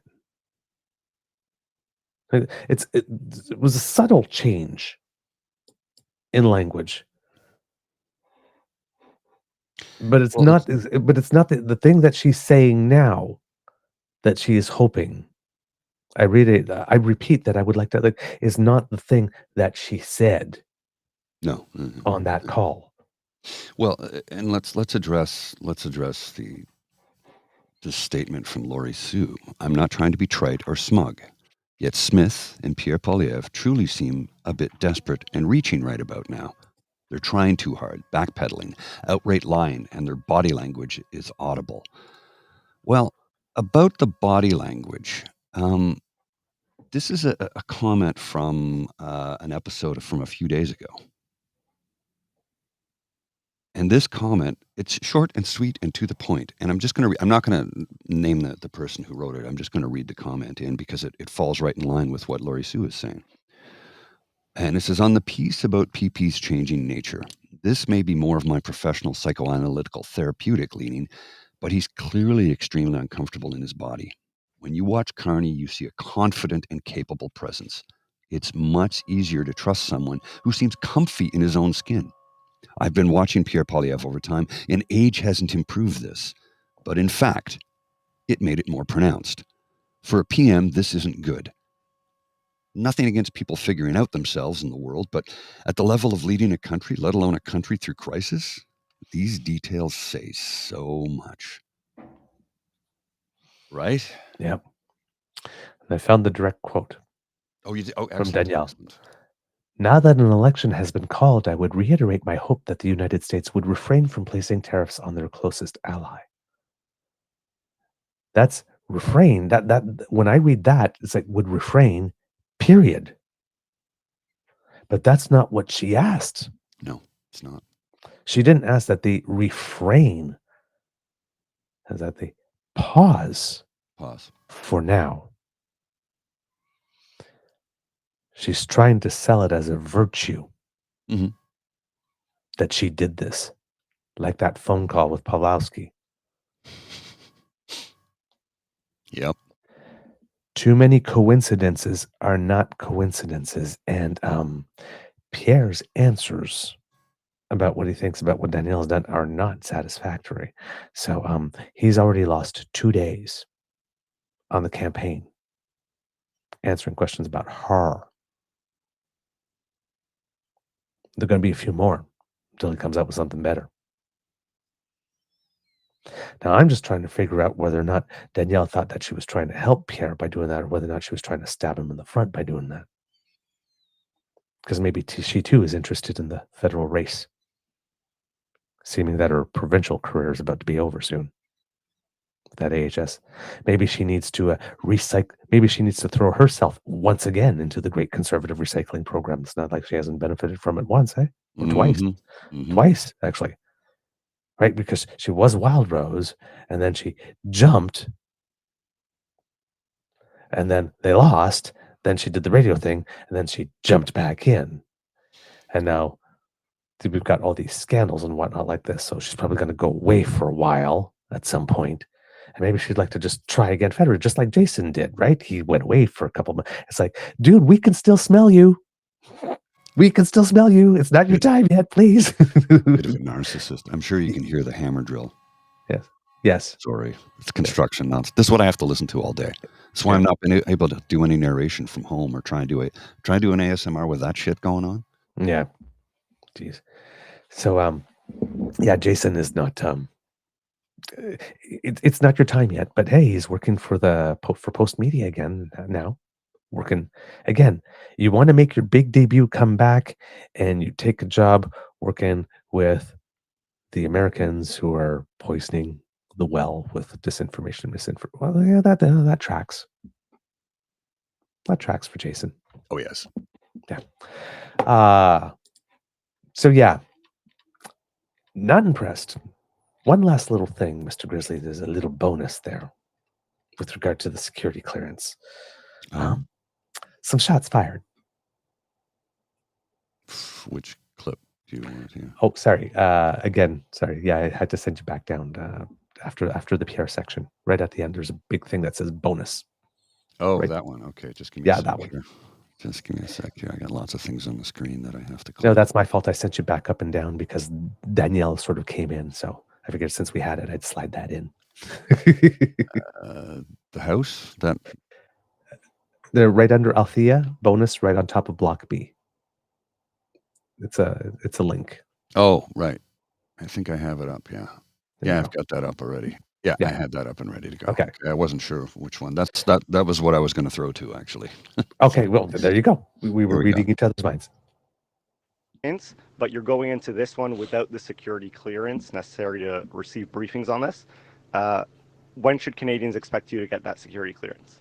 Well, I've already had clearance. I was a minister in cabinet already, and the government has the ability to give me any information they think necessary. But what I'm not going to do is go into a process, a politically directed process by the Liberals that they use to decide what I can see and say and comment on. Your party was... So that whole thing, I'll read the headlines for those sitting at home listening to the audio.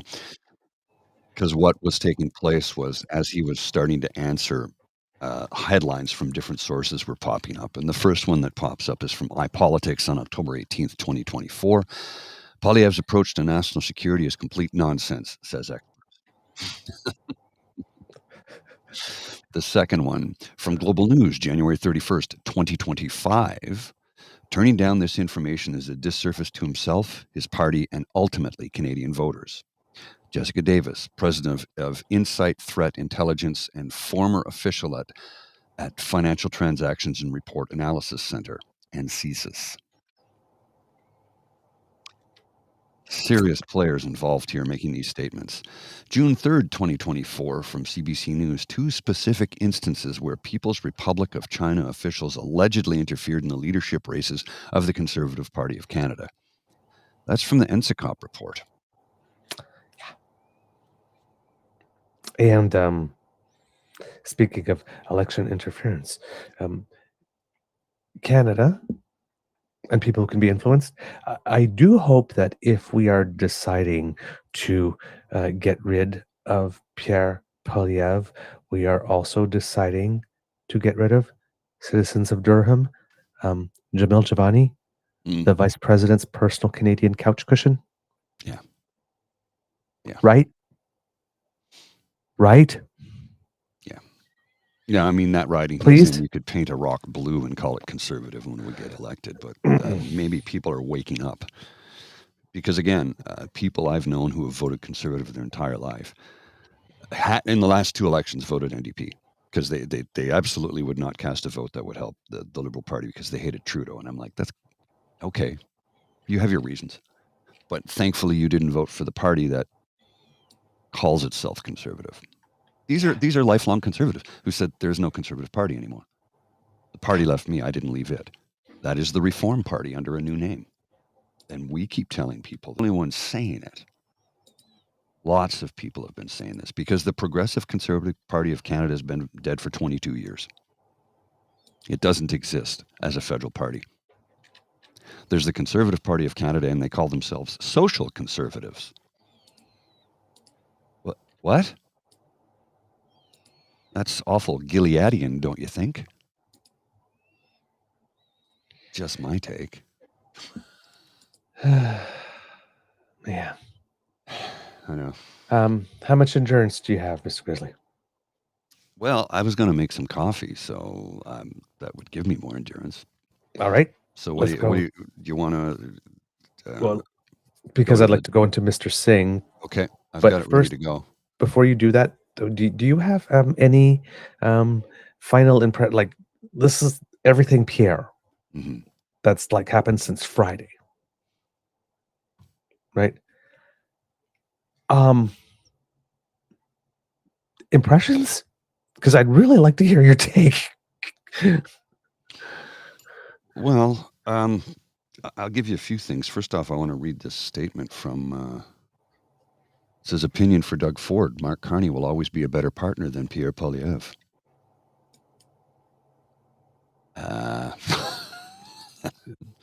Doug Ford said that? Well, no, it says it's an opinion for Okay. opinion for Doug Ford. Gotcha. Doug Ford didn't say that. Okay. Although, truth be told, I could hear Doug Ford saying that because he does not like Pierre Poilièvre. He doesn't like him. Nope. He likes. Look, I know they're on opposite sides of the aisle here, but he had a working relationship with the former Prime Minister Justin Trudeau. They actually did like one another. Yep. And you could see at the start of the pandemic how Doug Ford was fully in Justin Trudeau's corner. I mean, as time went on, things changed, but again, they had a good working relationship. And I think he would have a better working relationship with Mark Carney than he would Pierre Poilièvre, because as you well know, Pierre Poilièvre is tightly influenced by the Plymouth Brethren Christian Church, which is a bunch of evangelical individuals. I'm trying to be polite here. Allegedly, yes. And I don't agree with any of their teachings or ways.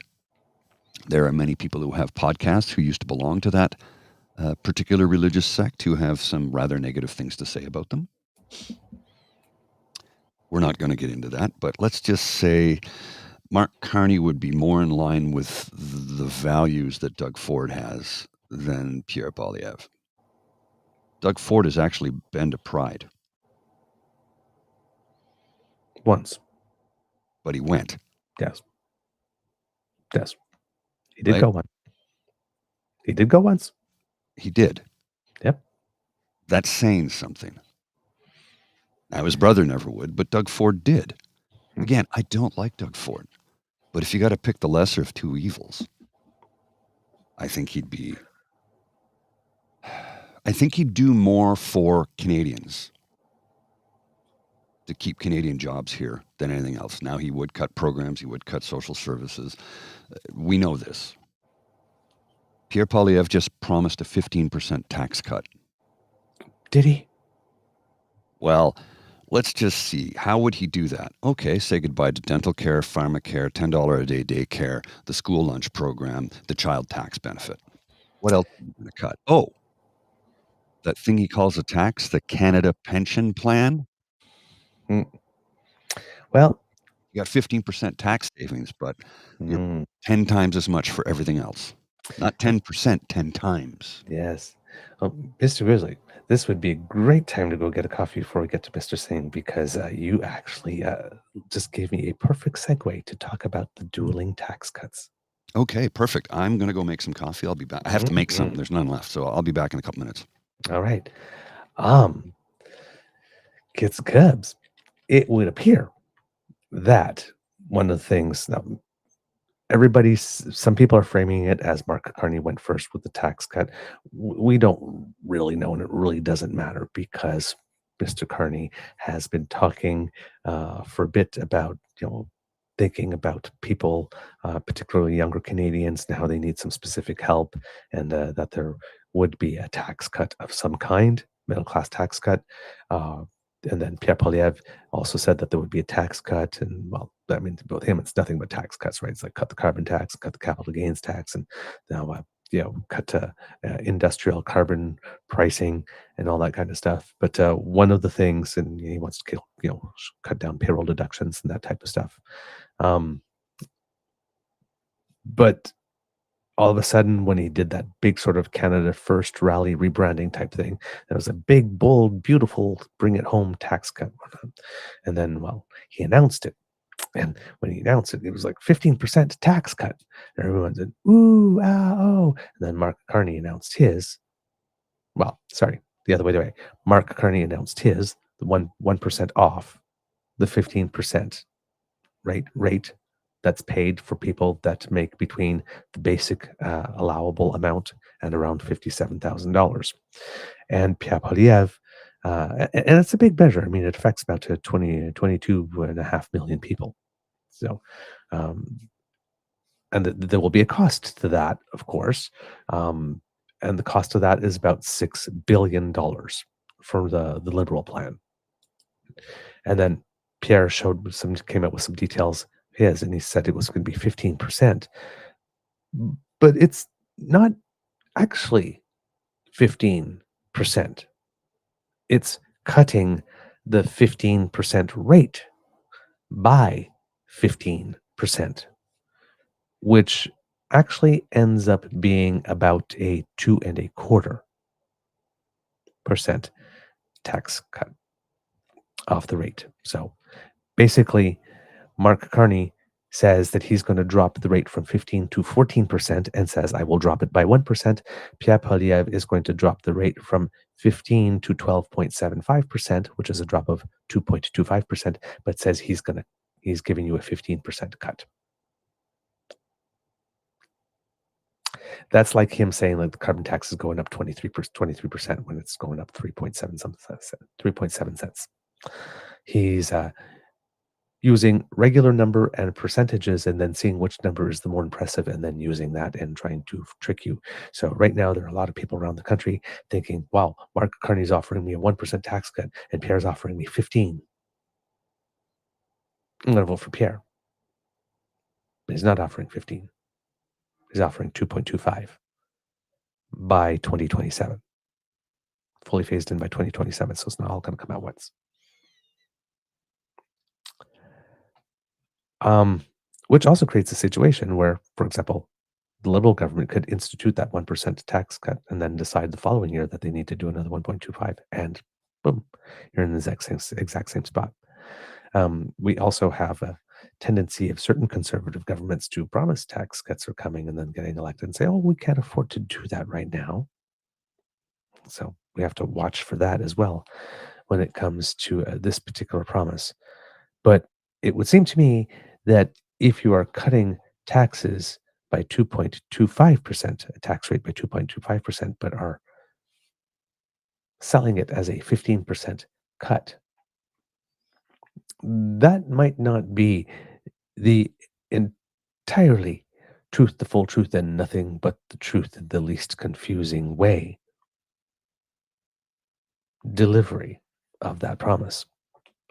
And again, why would you go out of your way to try to make people believe that you're offering them a 15% tax cut when it's 2.25? Why would you directly make a decision to formulate things in such a way that could cause people to be confused?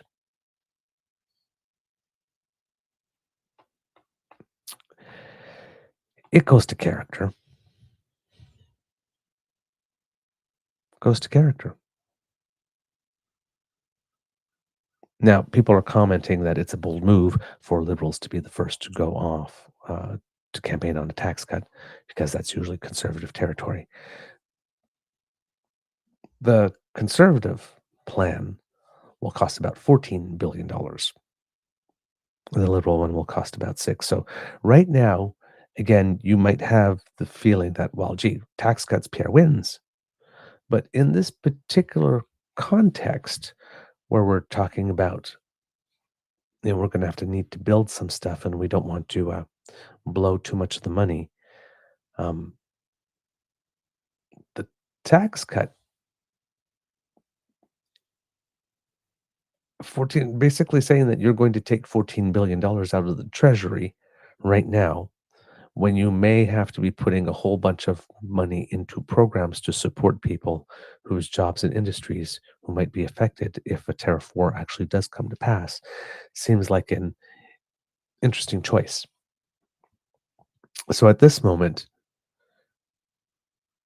oddly enough, there actually is a case to go out on campaigning and saying that a $6 billion a tax cut that would cost $6 billion is actually probably better than one that would cost 14, because while we need to cut taxes, we need to maintain some balance and keep some powder dry. It's it's going to be an interesting thing to see these battle of the dueling tax cuts. I'm not sure if at the end of the day it's going to make too much of a big difference, because the issue so much is Trump and who's going to best defend. So it could just be simple case of, well, no matter who gets in, we're going to get some type of tax relief. One's not as good as the other, but some tax relief. And the guy that I trust more to make sure that the economy keeps running is probably better than just a bigger tax cut, and some guy I wouldn't really trust to do that. Pierre's, the conservative tax cut, says that it will bring in about $900 per year when it is fully in effect in 2027. The Liberal tax cut would bring about $400 a year, or about $825 for a dual income family. Pierre says he would cut bureaucracy, consultants, handouts to insiders, all vague. And specifically, of course, well, we know he wants to cut the CBC, and he did mention foreign aid again, cutting foreign aid again. So he also says he plans to release a costed platform. I'll believe that when it happens and it lasts, and it's actually a credible document. For the Liberals, they say that they would not touch transfers to provinces or individuals. They would slow the rate of growth of government to help pay for the tax cut, cap the size of the civil service, and boost productivity by using, in many ways, including using AI, and try to generate some savings that way.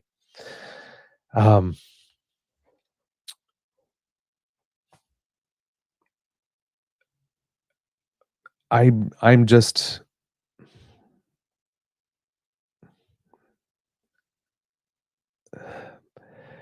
When you go out of your way to not be clear,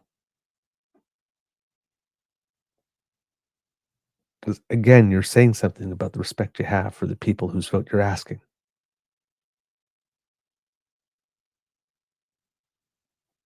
You're saying something about the respect you have for your audience.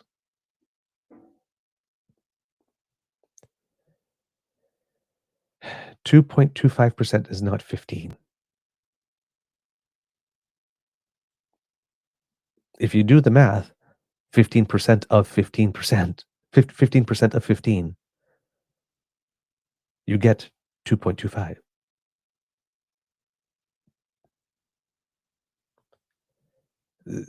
There's absolutely no reason to say 15% of 15 unless you're trying to confuse people.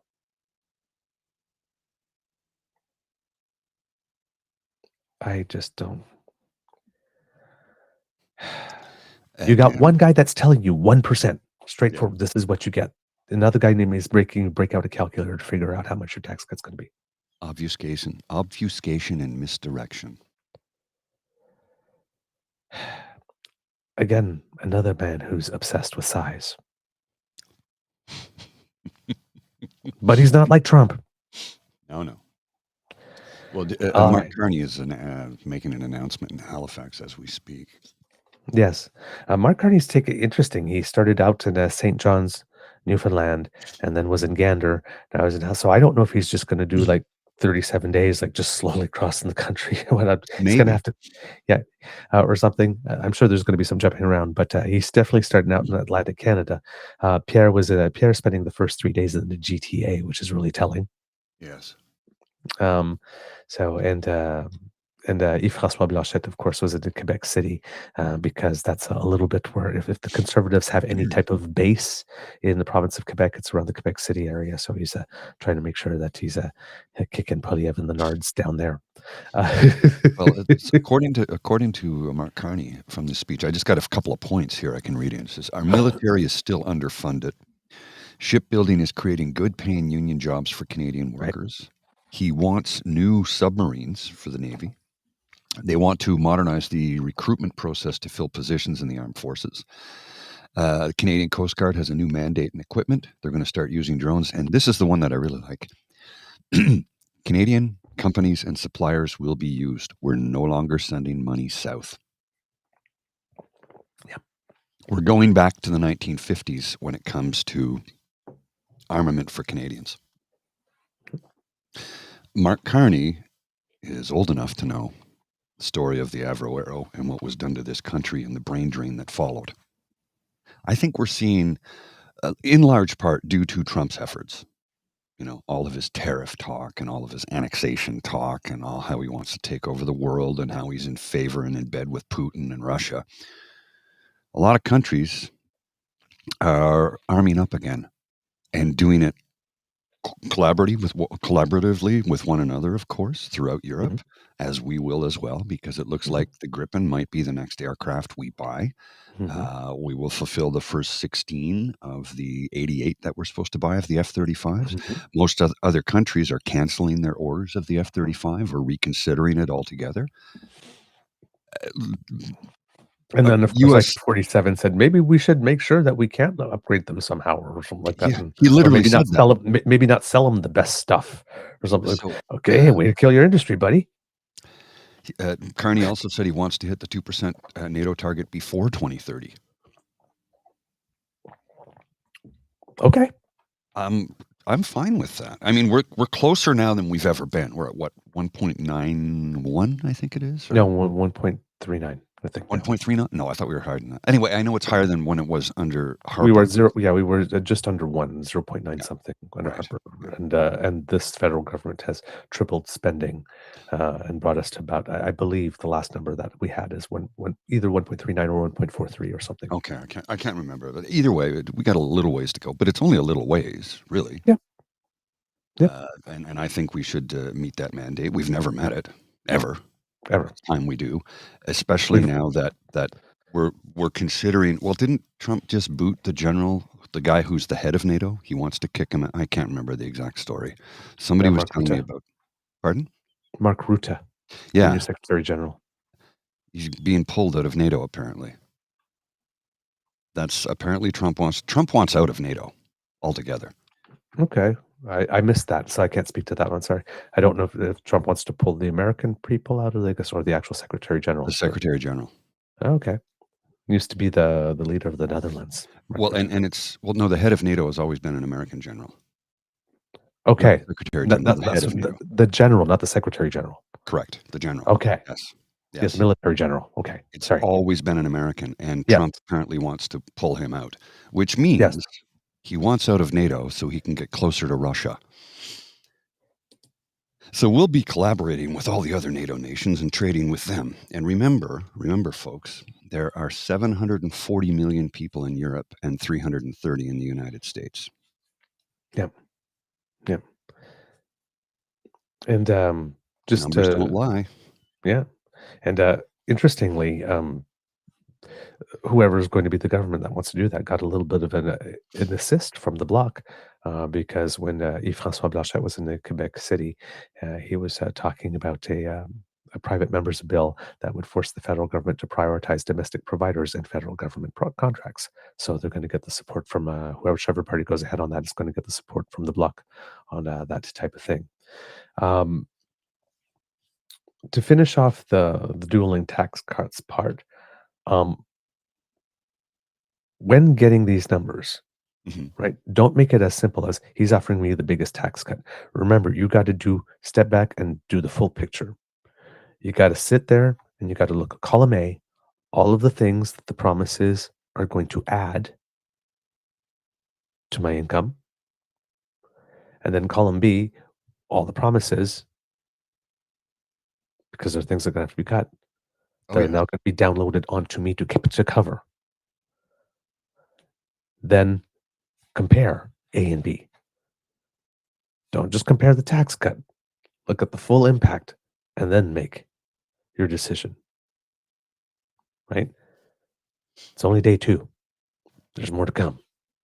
But if you want to make your best economic decision, remember, certain things cost certain things. Everything's a trade-off. If you're doing one thing, you're necessarily not doing another. If you're paying for one thing, it's got to come out of somewhere. So don't just look at the tax cut. Make sure you actually do come out ahead. Because if you get another $900 a year, but you need childcare and they're taking that away, trust me, that's not a net benefit at the end of the year. That's a move that costs you.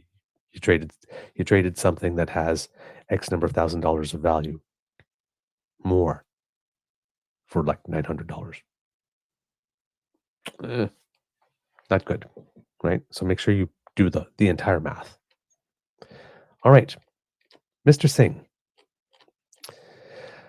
I am going to tell you, kits and cubs, let me put it this way. If you are someone who is on the left and really, really, really, really buys into the message, right? The liberal, Tories, same old story. They're both in bed for the billionaires, and that's all they care about. You're going to love this. But if you're anything but that, you're probably going to go, huh? And maybe even if you love this, you're still going to be going, huh? Because there are, I'm assuming, because I assume that our audience and our viewers are intelligent, that you are aware that there's other things going on in the world, and maybe this just might not be enough for the moment. But it really, really, really is reliving past glory and really, really, really wanting you to know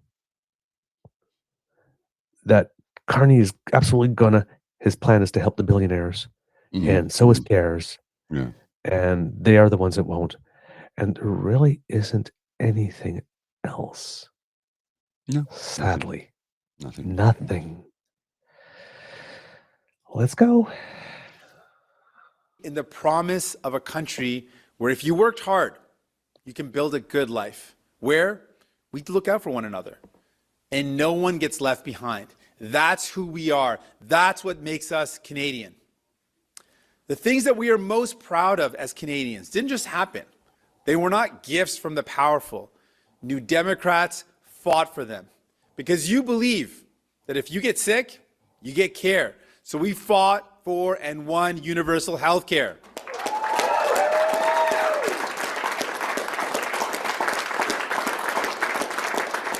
Because no one should go bankrupt trying to pay a hospital bill. We believe that if you've worked hard all your life, you should be able to retire with dignity. So we fought for and won pensions.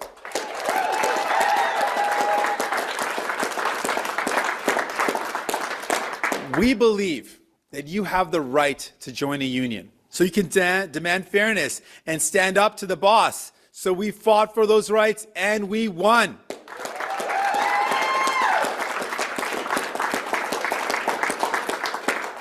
We believe that whoever you are, whether you were born here or you came here, whatever the color of your skin, whoever you love, or what pronouns you use, however you worship or what you believe, you belong, you are valued, and you have every right to everything this country has to offer.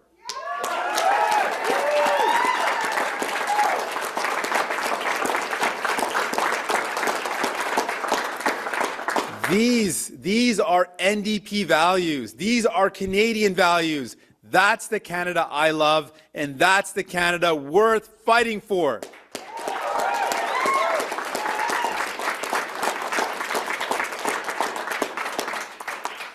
And when New Democrats are elected, that's exactly what we do. Even before Donald Trump started his greedy trade war, times were tough. And we fought to make things better for you and your family. Paid sick days and laws to protect you at work, that was us. Dental care, so you don't have to choose between living in pain and buying groceries, that was us.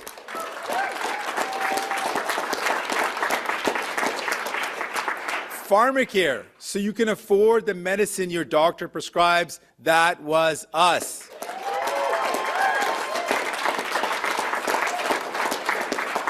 Because we believe that the promise of Canada belongs to all of us. Let me tell you a story of Brianna. Brianna is a mom that I met in Edmonton. I met her in a park with her beautiful family. She's got 5 kids, single mom, and so she is struggling. So this is all she could do is to keep the roof over her head, to support her kids and put food on the table. And so as a mom, she had to. I thought Brianna was from Chilliwack. No, that's Brianne from Chilliwack. Brianna is Brianne, who we had on our show. Right. Bri Day. Thank you. Yes. He's actually talking about someone we had on our show. Someone we know. Yes. Okay. That I'm like, wait a minute. But that was my Brianne first from thing too. Yeah, it was Brianne from Chilliwack. This is Right. Brianna from Edmonton. Right. Okay, let's continue then, because this is interesting because we know her. That I met in Edmonton. I met her in a park with her beautiful family. She's got 5 kids, single mom, and so she is struggling. So this is all she could do is to keep the roof over her head, to support her kids, and put food on the table. And so as a mom, she had to make some sacrifices. She had to make some tough choices. And one of the things that she had to do, given how expensive things are, is she could not afford to take her kids to the dentist. And she felt a lot of mom guilt. It's a feeling that a lot of parents understand, that feeling that you're not doing everything you can to take care of your kids. And so she felt that guilt until we fought for and delivered dental care for kids. That dental care meant the difference for her family. The first time that they saw a dentist was because of that plan we fought for. And she told me that her eldest actually turned out to have a rare condition that they caught early, and now he's going to have an awesome life. Her other kids were able to get dental care for the first time in their lives, and they're happier and healthier. And I can attest to that because I saw them in that park smiling and playing. I can remember that look of joy on their faces and that feeling that Brianna had, knowing that she had been able to take care of her kids. Brianna is who we fight for, and we will keep fighting for her and every Canadian. All right. Take a pause there. All right.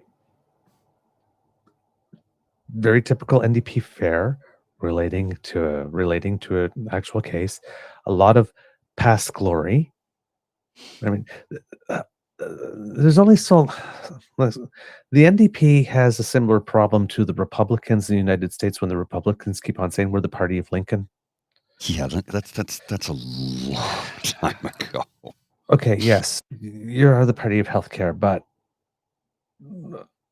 and now what? Okay, and then healthcare, dental care, pharma care, all that kind of stuff. Yes, that was you, but Yes, it was. alone. You didn't do it alone, though. No, you didn't. And you didn't force anybody, as you like to say. You didn't have enough seats to force anybody to do a damn thing. Yeah. So, but hey, you got to work with what you got, right? None of this is offensive or anyway, right? This is, like I said, in normal times, this would work. But we all know the temperature of the water we're swimming in right now. It just seems a little off for the moment. Let's keep going. Second. Yep. I'll bring it back here. Whoops, I had the wrong cue. There we go. 549 there. But today, that promise of a great future is slipping further and further away. I hear it everywhere I go. A mother sitting at her kitchen table, bills spread out in front of her, wondering if she can pay the rent or still afford groceries. A young couple scrolling through listings, realizing that owning a home is slipping further out of reach. A senior without a family doctor, waiting for the health care they need. And now, because of Donald Trump's illegal trade war, things are getting even more expensive. Thousands of Canadians are losing their jobs. The people who built this country are paying the greatest price, and that's not fair. I have to interrupt for just a second. He is correct in what he just said, his illegal trade war. Mm-hmm.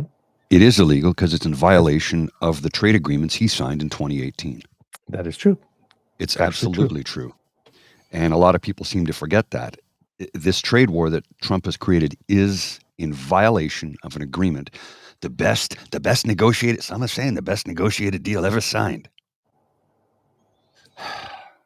We'll continue. Sorry, I had to make that comment. They deserve a government that has their backs. You deserve a government that has your back, and we will fight like hell to make sure that happens. You deserve a prime minister you can trust to make decisions in your best interest, not to advance his personal wealth. And we know that someone who's going to be fighting in your best interest, that's not Mark Carney. He has spent his whole career serving the interests of billionaires, of shareholders, and CEOs. He makes decisions that benefit people like him. He's not our guy. Because anyone who profits off the crisis should not be in charge of fixing it. Right now, the people who built this country, the folks without multi-million-dollar portfolios, without blind trusts or hedge funds, the people who earn their living by showing up to work, who dream of owning a home. Blind trust. Mm-hmm. A little stab at the Liberal leader. Mm-hmm. Yep. Kind of rich coming from somebody who was independently wealthy before he became a member of Parliament. Mm-hmm. Bro, hold up a mirror and take a look into it. You drive a Porsche and you have a $15,000 Rolex. Now, I don't have a problem with the watch. I don't. See this one? You know what this is worth? What I paid for it and what it's worth are two different things. This is a 1996 Omega Seamaster professional chronometer, titanium. They only made it in titanium for 1 year. In 1996, this sold for $10,000. I did not pay that for it. I traded some equipment and $500 to a friend who wanted me to have it. What I'm saying is I don't have a problem with him wearing his Rolex. I have a problem with him taking a direct shot at the Liberal leader by saying blind trust when he's equally as wealthy. Pot kettle is what I'm saying. So the Rolex I don't have an issue with. We don't know. It might have been a gift. We don't know if he bought it. Pierre Poilièvre is a $125,000 Patek Philippe. That was a gift. I'm a watch guy, right? So yep. Pierre has about $500,000 worth of watches. I think 3 of them or 4 of them were gifts. The most expensive ones were gifts. Just putting that out there. Sorry, I know that was a bit of a tangent. I apologize. Okay. No, raising a family and retiring with a modest pension. They're being abandoned. Mark Carney spent his career making sure the system worked for the most wealthy, not for you. While families struggled to pay rent, he was helping banks and investors profit off the housing crisis. When people needed relief, he made sure corporations driving up prices kept raking in profits. He cashed in while Canadians were struggling. Now he wants you to believe he'll fix the very things that made him and his friends richer. He won't fight for everyday people because that's not who he is. And that won't change now. And Pierre Poilièvre, his only solution is tax breaks for the wealthy, and that will cost you. He pretends he's on your side, but in the back rooms, he's cutting deals with the very billionaires, jacking up your rent and groceries. He posed in front of workers who had just lost their jobs, and he said nothing about fixing EI to help them pay the bills. Pierre Poilièvre talks about freedom, but he's only offering freedom for the ultra-rich, freedom for corporations to jack up your rent, freedoms for billionaires to avoid paying taxes, freedom for big corporations to buy up our healthcare. Where he has promised to make deep cuts, making wait times even longer, pushing more people into private for-profit clinics. Just going to pause that right there because it ran a little longer than I planned. My apologies. It's all right. Again, starts out by attacking the Liberals. I guess you would probably say in this case that's okay, given that they are in the lead. Want you to keep on going on this one, though, because it's like Liberals, then Pierre, again, typical type of stuff that you would expect. But again, it's like, it's just, they're helping the billionaires, they're helping the billionaires, they're helping the billionaires. Like, they seem to have no more depth. Even his opponents seem to have no more depth. He can't speak about them in any more depth than that either. It's no secret that I like Jagmeet Singh as a person. I've been honest about that from the beginning. I like him as a person. Don't necessarily care for him as a politician. Yeah. And right now, because he keeps dealing from the bottom of the conservative deck of cards, and that's what I don't care for. I don't care for that kind of politics. And the thing is that a lot of people will get up in arms, but Pierre and Jagmeet are very, very, very, very, very similar when it comes to message discipline. Yes. And both of them are examples of how sticking way too rigidly to message discipline is not good. No. Will eventually trip you up. Well, the amount of folks are saying it's a shame Charlie Angus didn't win. It's a shame Charlie Angus is leaving and not sticking around to run for the next leader of the party. I think Charlie's getting out of politics so he can do more on the ground as a private citizen, much like Catherine McKenna when she left federal politics. Yes. She said, I can be more effective in the private sector. Yep. And it's not a money thing in this case. Yep. Sure, there's more money involved, but that's not that's literally not why they're doing it. Yep. Charlie Angus is a punk rocker. He has no F's left to give. And if you've been watching him lately, it shows, man. Yep. He doesn't give a damn. Yep. He's another person I would see end up as an ambassador, head of a commission or something like that. Yes. And he definitely would be appointed by someone across party lines. Let's keep going because there's we've talked about Carney, we've talked about Pierre, and now there's a there's a pivot moment that seems, because right now there's one person he has not spoken of at all yet. Here we go. He wants to gut environmental protections, handing more control to big polluters who put profits ahead of clean air and water. He would strip away supports that help Canadians make ends meet, forcing families to fend for themselves while billionaires get even richer. When times get tougher, he won't step in. He'll step aside. That's not leadership. That's not a plan that will build a Canada we can be proud of. Let me be perfectly clear. We will never be Trump's 51st state, not in name, not in values, not ever. Huh? Can we pause that for a second? What's that? We're the party of healthcare. We're the party of this. We did pharmacare. We did this. Brianna's kids got dental. Aren't we great? Mark Carney's only going to help the billionaires. Pierre Poilièvre's going to the billionaires. We will never be the 51st state. What? Nothing that came before led to this let me be clear moment. There was nothing that came before that needed you to be clear right now. There's no segue there. There's no, it's just, huh?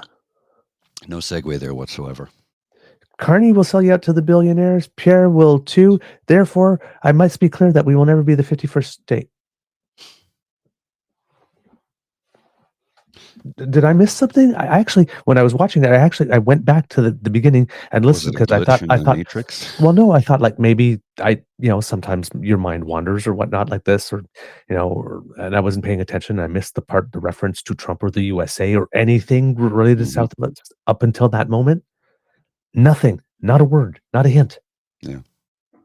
Just randomly thrown in. ADHD? Because that's something I would do. Right, ADHD. Right, but if I'm not reading pre-selected notes, you know how my mind can work. So, and look where, like, immediately after he says it, look where he goes. I could never be a politician because I would tell too many people to fuck off. Same here. I really would. I really would. I know the art of diplomacy, but I really, at my age, I don't give a shit. You would be able to tell everything just by the eye rolls. I don't give a shit. I'm not trying to climb a corporate ladder. I'm entering into the twilight years of my working career. I'll be 57 in just a couple of months. Do you think I have any F's left to give when it comes to this? Charlie Angus and I are simpatico. I think Mark Carney, because he's played the diplomat for so long, will be a much more diplomatic than I ever would. But I have noticed that when he is confronted, he pushes back, but he pushes back in the correct manner. Right. He doesn't do the Poilièvre, well, he pushes back with, well, hang on a second here, and answers the question correctly. Right. And this is what is needed right now. I think I needed the country and the nation and the world needed Justin Trudeau for the time that we had him, because we needed that EQ. We needed that EQ. Yes. We really did. And I think him stepping down was the best thing he could do. Yes. And Mark Carney becoming the new Liberal leader was the best thing for the country. And I think that he is, as I said time and time again, the right choice at the right time to steady the rough waters, to steady the ship in rough waters. Yep. Different skills require different skill sets. Different times require different skill sets. And I think he's the right man for it. I genuinely do. And that's got nothing to do with party. Like literally, he could have been head of the Green Party. And I said, that's the guy. If he was the head of the Conservative Party, I'd say that's the guy. Yeah. It's got nothing to do with party in this instance. Let's keep it going here. Here we go. Elbows up, everybody. Who else is saying that? And I thought that was cute. Elbows up. Yeah. Okay, cool. Everyone is. Everyone's saying it. So I have no But issues he's got with the swag for that. He does have the swag. He's got the swag for that. It works. And I won't let anyone in this election tell Canadians that the only way to beat Donald Trump is to become more like his version of the United States, where billionaires rule and everyday people pay. Now, I get it. Right now, it can feel like a storm is closing in on us. People are looking for shelter, for protection, for someone to keep them and their families safe. People who are afraid a Pierre Poilièvre government might make them think they have no choice but Carney. But this is like being told you have to pick between a leaky house, a house with a leaky roof, or a cracked foundation. One patched together with empty conservative slogans, the other rotting from the inside after years of liberals protecting the most wealthy.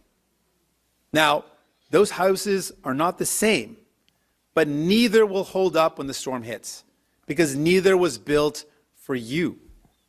People will tell you in this election that it's about who can negotiate with Donald Trump. I'm here to tell you the real question is, who will make sure you and the things that you care about are not on the table? When Donald Trump comes demanding concessions, who will say no to trading away Canadian jobs or the things we grow and build and ship? Who will stop them from bargaining with environmental protections just to protect corporate profits? Who will fight back when Mark Carney says we have to cut health care or pensions to keep investors happy? Who will stand up when... Wait a second. What? Where did he get that? He's playing to stereotypes. The banker will eventually say, "Hey, we have to cut grandma's oxygen tank. We have to make the next quarterly profit." That's what a banker does. Sure, a lot of bankers do. I don't think that's who Mark Carney is as a human being. But he's playing to the stereotype. Mm-hmm. Because that's what he's got. Like you deal that you use the cards you got. He's playing dirty politics here, and the NDP is not supposed to do that. He's making the most of a very, very bad hand here. Like this framing here is an opportunity, right? There's two houses, they're not the same, but they're both not there because they weren't built for you. Again, it works. But does it work in 2025 right now, in this moment?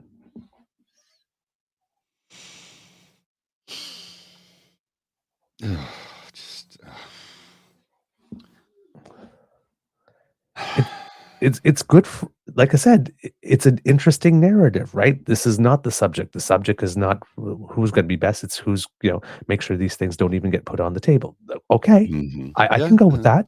Yeah. I could get that. That's a lane. I can go with that. But are you the guy? Let's keep going. Okay. Pierre Poilièvre says, You have to accept an American-style healthcare system where you pay more. Also, he can give tax breaks to billionaires. Only New Democrats can be trusted to look out for you.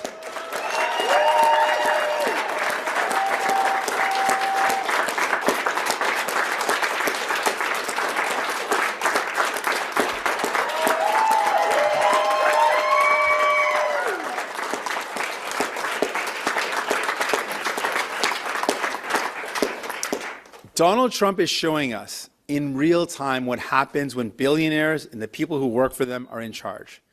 Everything gets more expensive. Rights get stripped away, and regular people are left to clean up the mess, while the wealthy walk away richer. We don't need that here in Canada. We don't need that at all. We all know that we're in for a rough road ahead. Things are already tough.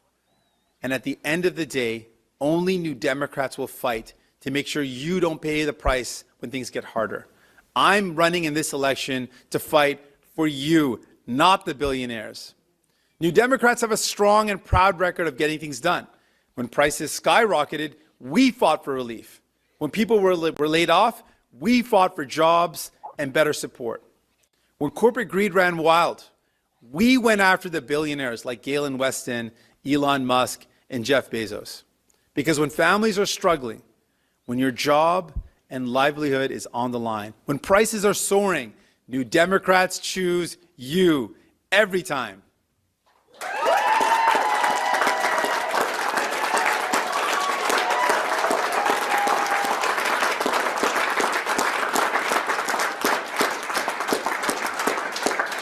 The wealthy and powerful will never hand us change. They have too much to lose. Each victory for Canadians, for families, and for working and middle-class people, from pensions to public health care, was won because people like you fought for it. Billionaires don't stay rich by playing fair.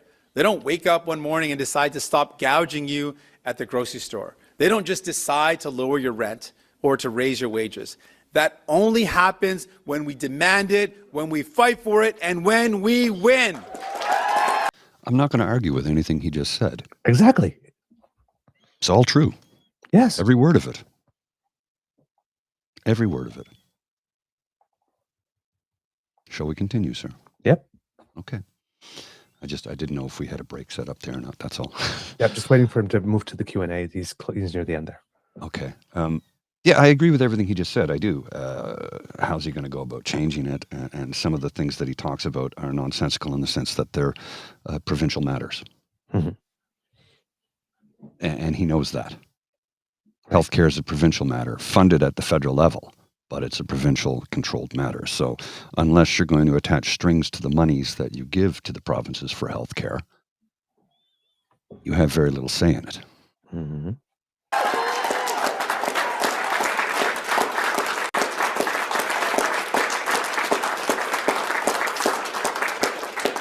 Do not let the rich and powerful tell you that you deserve less. Do not let them convince you that in a time of crisis, you must sacrifice while they profit. Because when the storm hits, they won't feel it. They'll have golden parachutes, private clinics, and tax shelters. But for working and middle-class families, the only way life gets better is by standing together and electing leaders who will fight for you, not for the billionaires. That's what this election is about. That's what's at stake. We see what's happening in the U.S. Greed is tearing it apart. And those same forces are banging at our door. We can and we must fight back.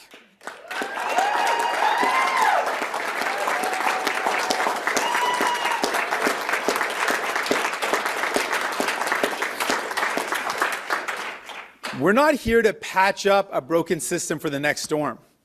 We are here to rebuild it, stronger, safer, and fairer for everyone. I believe that's worth fighting for. You are worth fighting for, and I'm in it for you. Thank you so much. Merci. Thank you. I do like their slogan, though, in it for you. Yes. I like that because it speaks to, I think, the average Canadian. Yep. And in French, it's du cœur au ventre. Just I have the fortitude, and I'm doing it with heart. Kerovant is heart out front, basically. Is heart in the center. Heart the ventre, but like the ventre, your stomach. Right. But it's not like having your heart in your stomach in English, No, right? It doesn't translate That's the same different. way. It doesn't translate well. Yes, it doesn't translate well at all. It's an expression. Completely different Kerovant, meaning. yeah, it's having the gumption and the courage and the passion, the zeal for it, right? Like this, and you mean it because it's in your core. The ventre in this case would be your core, not a literal translation to your belly. Fire in the belly. Okay. So let's put a pause there. Because now he's going to say it in French, so we're going to go to the Q&As. He's going full class war, right? Us versus the billionaires. Mark Carney's always worked for the billionaires. And again, right? Not always. Governor of the Bank of Canada, Governor of the Bank of England. Again, I guess you could say make the case, well, he's making national policy to help them before helping you. But I mean, he had a career, public and private service. He's gone back to both sectors. So actually saying his entire career was about making things better for billionaires, it's a little 2008 would like to have a conversation with you about that. It's a little stretchier, than had he always been, like, let's say he'd been like the CEO of the Royal Bank for like 2008 would like to have a conversation. Yeah, it's a little stretchier. Well, I mean, by making things better in 2008, he did make things better for business people. But for you and me, better for everyone too. Exactly. Again, rising tide. Right. So it's a little stretchier. But again, like I said, right? If that's your thing, he's speaking to you. Right? There isn't much new that's being offered, though. He hasn't talked about, like, we plan to do this, we plan this. It's all about, like, we did this, we can deliver, we did this. But what are you going to do? There was none of that in there. Right. And that's why it's like a bit of an interesting speech. It's like it's pretty much all framing. Right? Now, he needs to find a lane of some kind. Because unfortunately for him, he has not helped himself. That is true. But unfortunately for him, this is probably the most polarized election we are going to have in a good long time. It really looks like it's a battle between two sides and like this, and everybody else is going to be collateral damage along the way, party-wise. Right now, that's what it's looking at. So he's got to do the best he can. The Q&A here that starts is not good because it literally is an exercise in constantly rejecting the frame and pivoting to something else. Another thing that he seems to have common, Pierre, is not willing to answer a question, particularly if it's about himself. I've got a really ancient puppy dog here. Sorry. Really anxious puppy dog here. I'm going to have to take her out shortly. Well, I'll throw this up for the Q&A, and I'll be back in a couple minutes. I got to go take care of something. So just give me a sec here. Hi, I'm Christy Kirkup with the Globe and Mail. Mr. Singh, with all due respect, you are the most experienced federal leader, but you're going into this campaign considered the underdog. How is that possible? Well, I'm very familiar and comfortable being an underdog. I think a lot of Canadians can relate to that. But what I'm looking at right now is I'm seeing a country where there's a lot of workers who are worried about losing their jobs. I hear people worried about the cost of living getting more expensive. And I know that folks like Pierre Poilièvre and Mark Carney would want nothing better than for the New Democrats to disappear.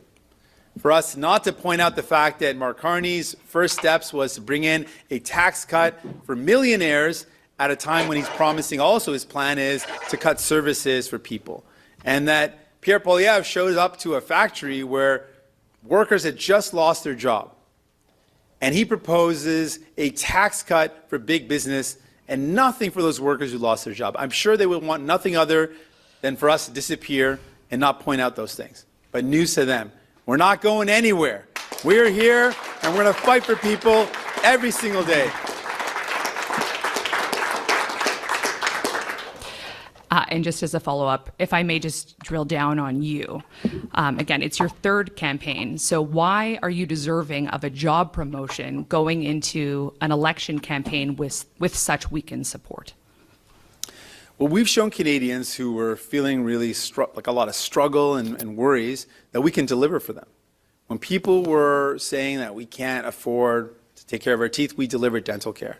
For folks that were telling us that they couldn't afford their medication, we delivered pharmacare. We've delivered for Canadians. And I want folks to know, in this time when there are serious threats to our country, we know that the other guys aren't in it for you. They've showed you their priorities. Mark Carney spent his career making rich people richer, and he's done it profiting off of the crisis, like the housing crisis. Pierre Poilièvre, like Conservatives always do, wants tax cuts for his billionaire buddies and cut services for you and your family. If you want someone that's going to fight for you, that's always going to put you and your family first, not the billionaires, not the CEOs, but you. That's us. That's New Democrats, and that's what we're going to show you every single day of this campaign. Thank you very much. Next media. Hi, Mr. Singh, Taria, Isri Global News. During your speech, you described Carney as an elitist and Poilièvre as someone who cuts deals with billionaires, but poll after poll shows that their messages are resonating more than yours. So why do you think that is? Well, this is an important election, and in this election, we're going to show Canadians the choices that they have. Mark Carney is already showing you now his priorities. What are some of the first things that he did once becoming Prime Minister? He did a flip-flop on capital gains, which is a tax cut that benefits mostly people who earn more than $1.4 million a year. He is prioritizing the people that he's always worked for, his whole career. Not surprising. He has made rich people richer, and he's done it on the backs of working class folks. He's done it on the backs of the middle class folks. And so I want folks to know that. They need to know who he's in it for.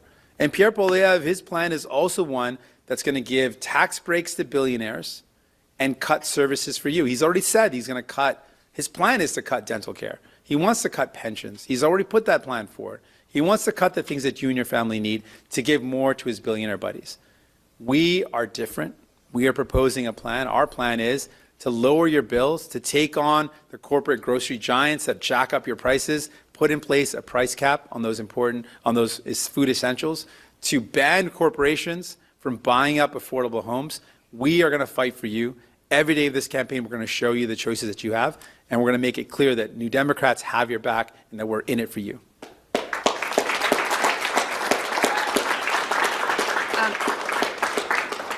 You also seem to tie both Carney and Poilièvre to Trump in their own ways, if I'm reading that correctly. Do you think both of those leaders are Trump-like in their own way, and is that part of your strategy in this campaign, to tie them to the U.S. president? Well, let's be clear. Donald Trump has come out and endorsed Mark Carney. Elon Musk has endorsed Pierre Poilièvre. I'm the only federal candidate that is 100% not endorsed by the Donald Trump administration.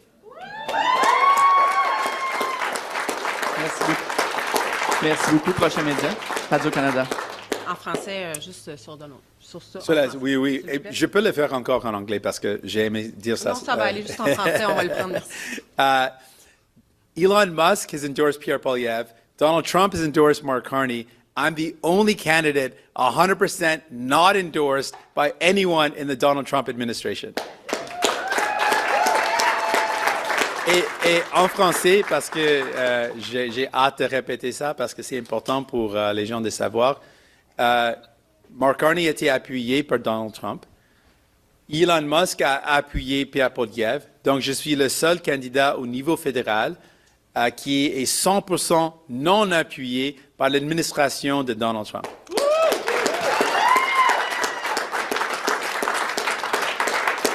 Première question. Bonjour, Juliane Lapointe de Radio-Canada. Vous avez parlé dans votre discours du rêve de Jack Layton, mais en ce moment, le seul siège que vous détenez, le NPD au Québec, est même pas assuré pour les élections. Qu'est-ce que vous avez de nouveau à offrir au NPD aux Québécois pour inverser cette tendance-là? Pour les Québécois et pour les Canadiens, on a un bilan. On a montré qu'est-ce qu'on peut faire avec le pouvoir. On a livré les marchandises pour les Québécois et Québécoises. On parle de les soins dentaires, par exemple. C'est un programme où plus de 500 000 Québécois et Québécoises ont reçu l'aide. Plus de millions de personnes au Québec se sont inscrits dans ce programme.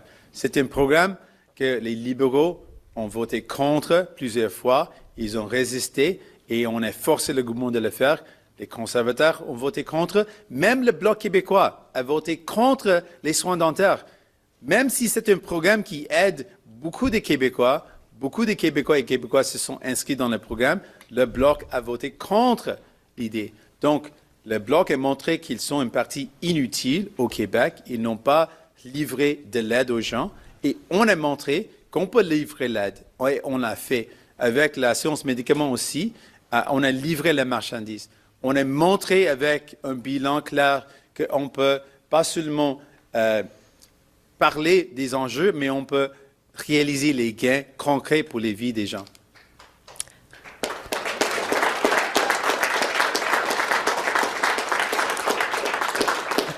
Donc, nouveauté, en termes de nouveautés, on verra pendant la campagne. Oh, bien sûr, on va proposer plusieurs idées pendant la campagne. Donc, vous en êtes à votre 3e campagne, justement, mais quand on regarde les chiffres dans les sondages, c'est quand même un début où on a remarqué un creux, comme on ne l'a jamais vu, ou en fait, comme on l'a vu seulement il y a des décennies passées. Est-ce que vous croyez, comment vous pouvez nous convaincre ou convaincre les Canadiens que vous êtes encore la bonne personne pour faire passer votre message? Si vous avez peur à ce moment que dans toute cette guerre commerciale avec la menace de Donald Trump, vous avez peur que vos emplois est en péril, vous avez peur que le coût de la vie va augmenter et vous avez peur que les seules solutions que vous avez entendues des Mark Carney ou de Pierre Poilièvre aident les ultra-riches et pas aident vous ou votre famille. Nous sommes votre option. Parce qu'on a montré que chaque décision qu'on prend, c'est pour aider la vie de monsieur, madame, tout le monde. On ne travaille pas pour les ultra-riches, on ne travaille pas pour les PDG, on travaille pour vous. Et pendant cette campagne électorale, on va montrer ça. On va montrer comment notre priorité, c'est monsieur, madame, tout le monde, c'est les travailleurs et travailleuses, et on a les preuves qui montrent comment on peut réaliser ça. Merci beaucoup. We'll go with the Toronto Star. Good afternoon, Mr. Singh. Mark Ramsey with the Toronto Star. You're spending quite a bit of time attacking Mark Carney and his record. He's not spending much time talking about you. You're spending a lot of time talking about Pierre Poilièvre and his record. He's spending much time talking about you. Why do you think that is?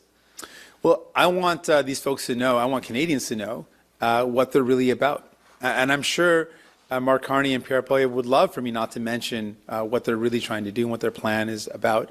But that's what we're going to do in this campaign. We're going to let folks know honestly what the other parties want to do. Mark Carney is showing us in real time his priorities. He's shown you that his priority is to do what he's done throughout his career to make rich folks richer. He did that when he was the head of Brookfield, that engaged in rent evictions, that kicked people out of affordable homes and put those homes back on the market for triple the price they were before. He made money off the housing crisis, off of people struggling to find a home. People need to know that. They need to know that his priority is tax cuts for millionaires and cutting services for you and your family.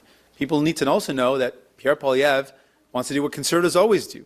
They want to cut services like health care, like dental care, like pensions. They want to cut them so they can give bigger tax breaks for their billionaire buddies. People need to know the choices they have, and they also need to know you Democrats will always have their back. We will lower your bills, build homes you can actually afford, bring down the price of groceries, make your life better.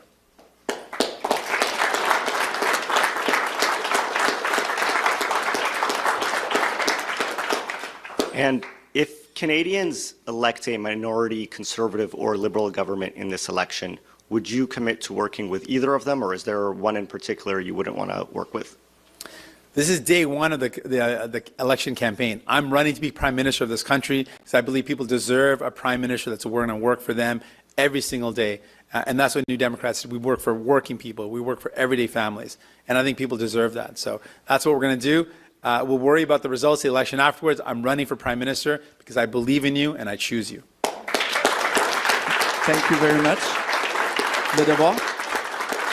Bonjour, M. Singh, Boris pour Le Devoir. J'avais une autre question, mais respectueusement, vous n'avez pas bien répondu à la question de mon collègue. Vous avez beaucoup mis de l'avant ce que vous êtes allé chercher au gouvernement libéral en termes de politique sociale. Si l'occasion vous était présentée, est-ce que vous collaboriez, par exemple, avec un gouvernement Carney pour faire adopter davantage de politique sociale? C'est la journée 1 d'une campagne électorale. Je me présente comme un candidat pour le premier ministre de ce pays. Je vais parler des options après les résultats, après les gens ont décidé, mais je pense que ce n'est pas juste aux journées 1 de cette campagne de me présenter au lieu de ce que je veux faire. Je veux devenir le prochain premier ministre de ce pays et je me présente comme ça. En suivi, vous avez, durant une bonne partie de l'année 2024, présenté le choix qui s'offre aux Canadiens entre Pierre Poilièvre ou vous. Je ne vous ai pas entendu répéter ce message-là aujourd'hui. Est-ce que vous reniez ce que vous avez dit précédemment, que l'important de cette élection, c'est de battre Pierre Poilièvre, ou vous pensez qu'il y a une autre question de l'urne cette fois-ci? Il y a des options dans cette élection et je présente les options. Donc, je parle des deux options fédérales. Vous avez un choix de Pierre Poilièvre et j'ai présenté que son plan, c'est de couper vos services. Ça va vous coûter cher.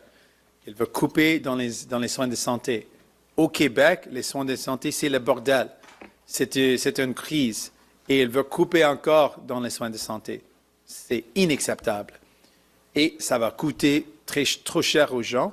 Et il veut faire tout ça pour donner des gros cadeaux aux milliardaires, aux ses amis ultra riches. En même temps, vous avez un choix de Mark Carney. Mark Carney va faire tout ce qu'il a fait toute sa carrière. C'est quelqu'un qui a enrichi les ultra riches et il a déjà montré que c'est encore ses priorités. Des coupures de taxes pour les ultra riches, des coupures de taxes pour les millionnaires, des coupures en service pour vous et votre famille. Et nous, l'NPD, on veut baisser vos factures, on veut construire du logement abordable, on veut régler les crises dans votre vie et rendre la vie plus abordable. Ça, c'est le choix ce sont les choix dans cette élection et on va continuer de présenter les choix. Merci beaucoup, CBC. Hi, David Thurton, CBC News. Hey. This election, Mr. Singh, is about a couple of things. One of those things is certainly change. Do you feel that your past support for the Justin Trudeau government is going to make it harder for you to embody change? What we have shown, folks, is that we can deliver real change. We can deliver concrete changes in your life.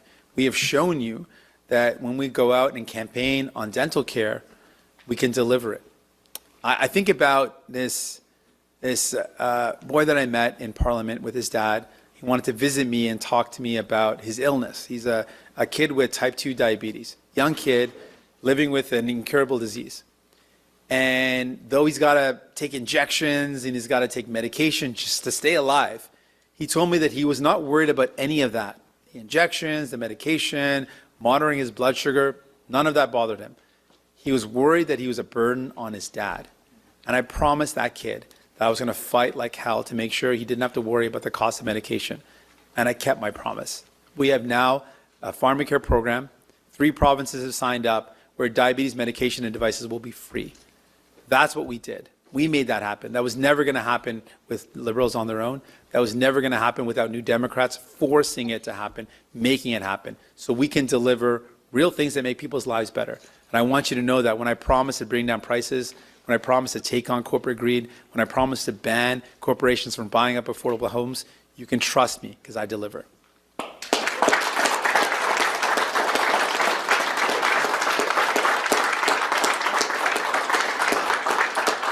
Mr. Singh, I'll just follow up here. You had a lot to say about Mark Carney and a lot about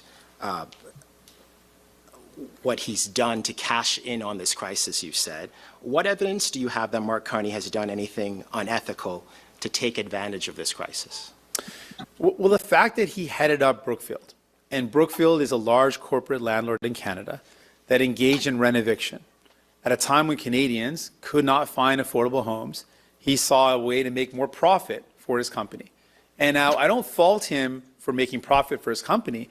I fault him for proposing that somehow the person that fed the housing crisis, that rent evicted people, that jacked up the price of homes that were affordable, that bought up affordable homes, then turned them into unaffordable places, that somehow that guy could be trusted to fix the housing crisis. He cannot be trusted.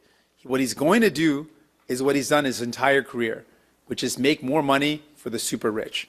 And it's going to hurt you and your family.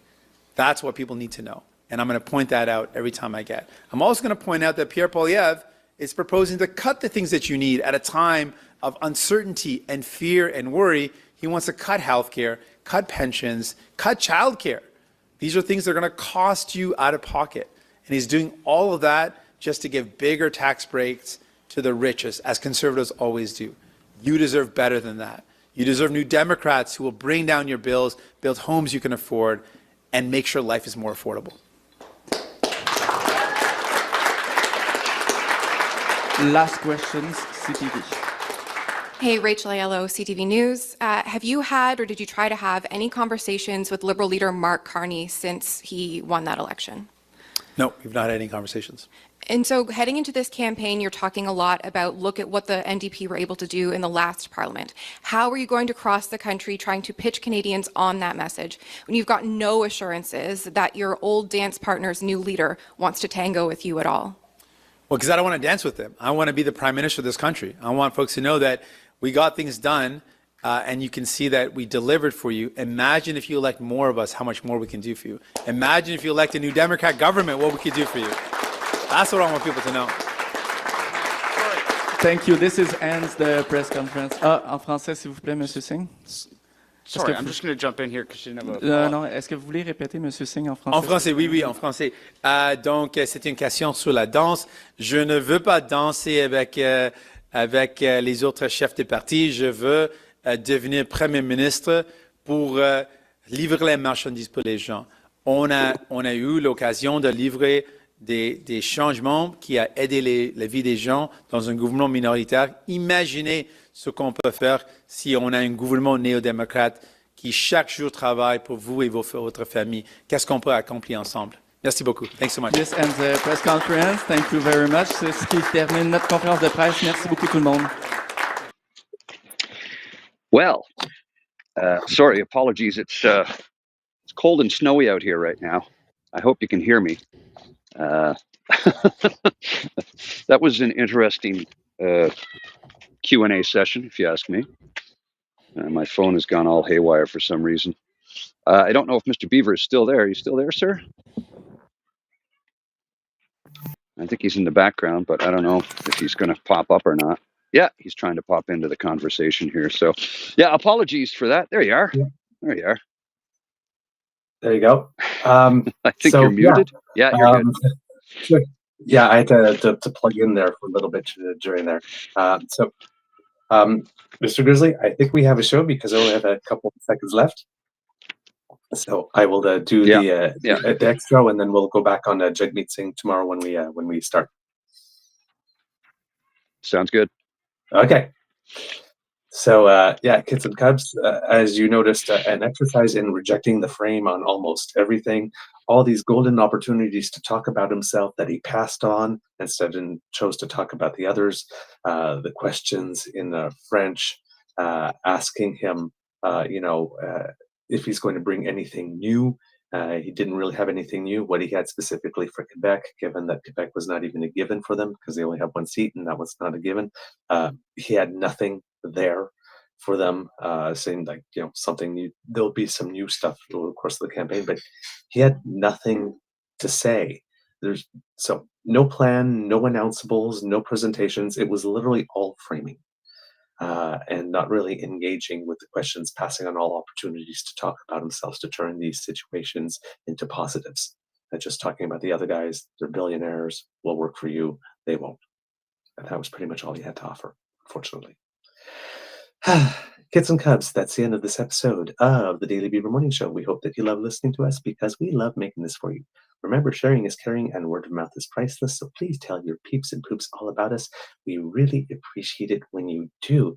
Now, if you would like to make sure you do not miss an episode, you do not have to.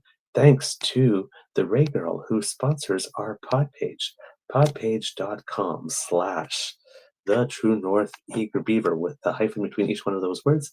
And when we have something fresh off the bandwidth, it comes straight to you if you click on subscribe. Also, if you would like to, make sure you surf on down to the True North Eager Beaver Incorporated, True North Eager Beaver Media Incorporated YouTube site and click on our buttons like and share and subscribe like Kit Elaine and Cassie would so encourage you to do, and join our subscriber base. Thank you so very much. Now, if you would like to help us with the show, for example, by helping us take care of some of the financial costs that we incur, well, that QR code that's just appearing on by my head right there should bring you to our coffee page. That's coffee, ko-fi.com/eagerbeaver, all in one word. And there you will find the Emergency Hydration Fund tip jar where you can do your part to help fight the terrible scourge that is dry beaver. Keep your beaver moist, and give us a little attaboys if you like the content that we have.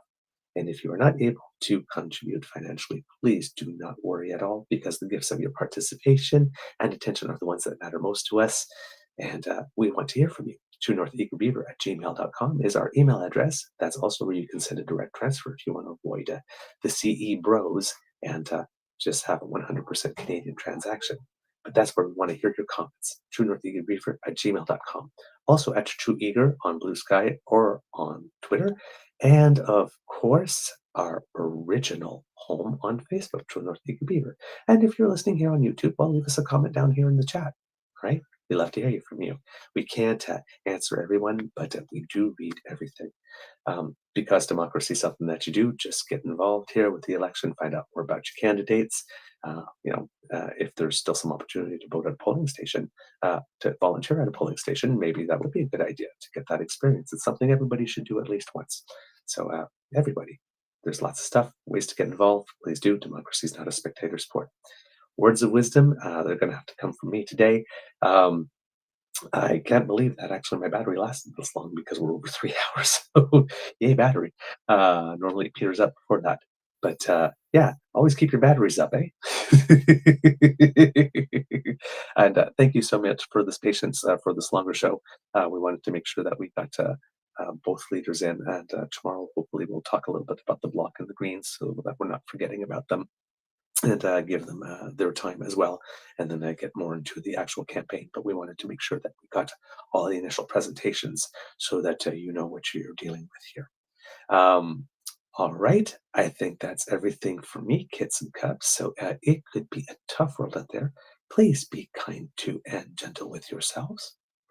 And I guess now I have to cue the cock on myself and see if I am able to stick that. You are listening to a True North Eager Beaver Media Incorporated podcast.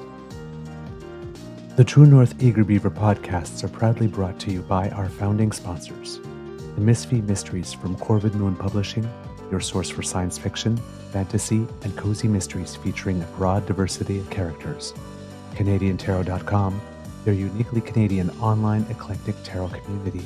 And The Peppermaster, hot pepper sauces made from farm-fresh ingredients to thrill your taste buds and expand your mind.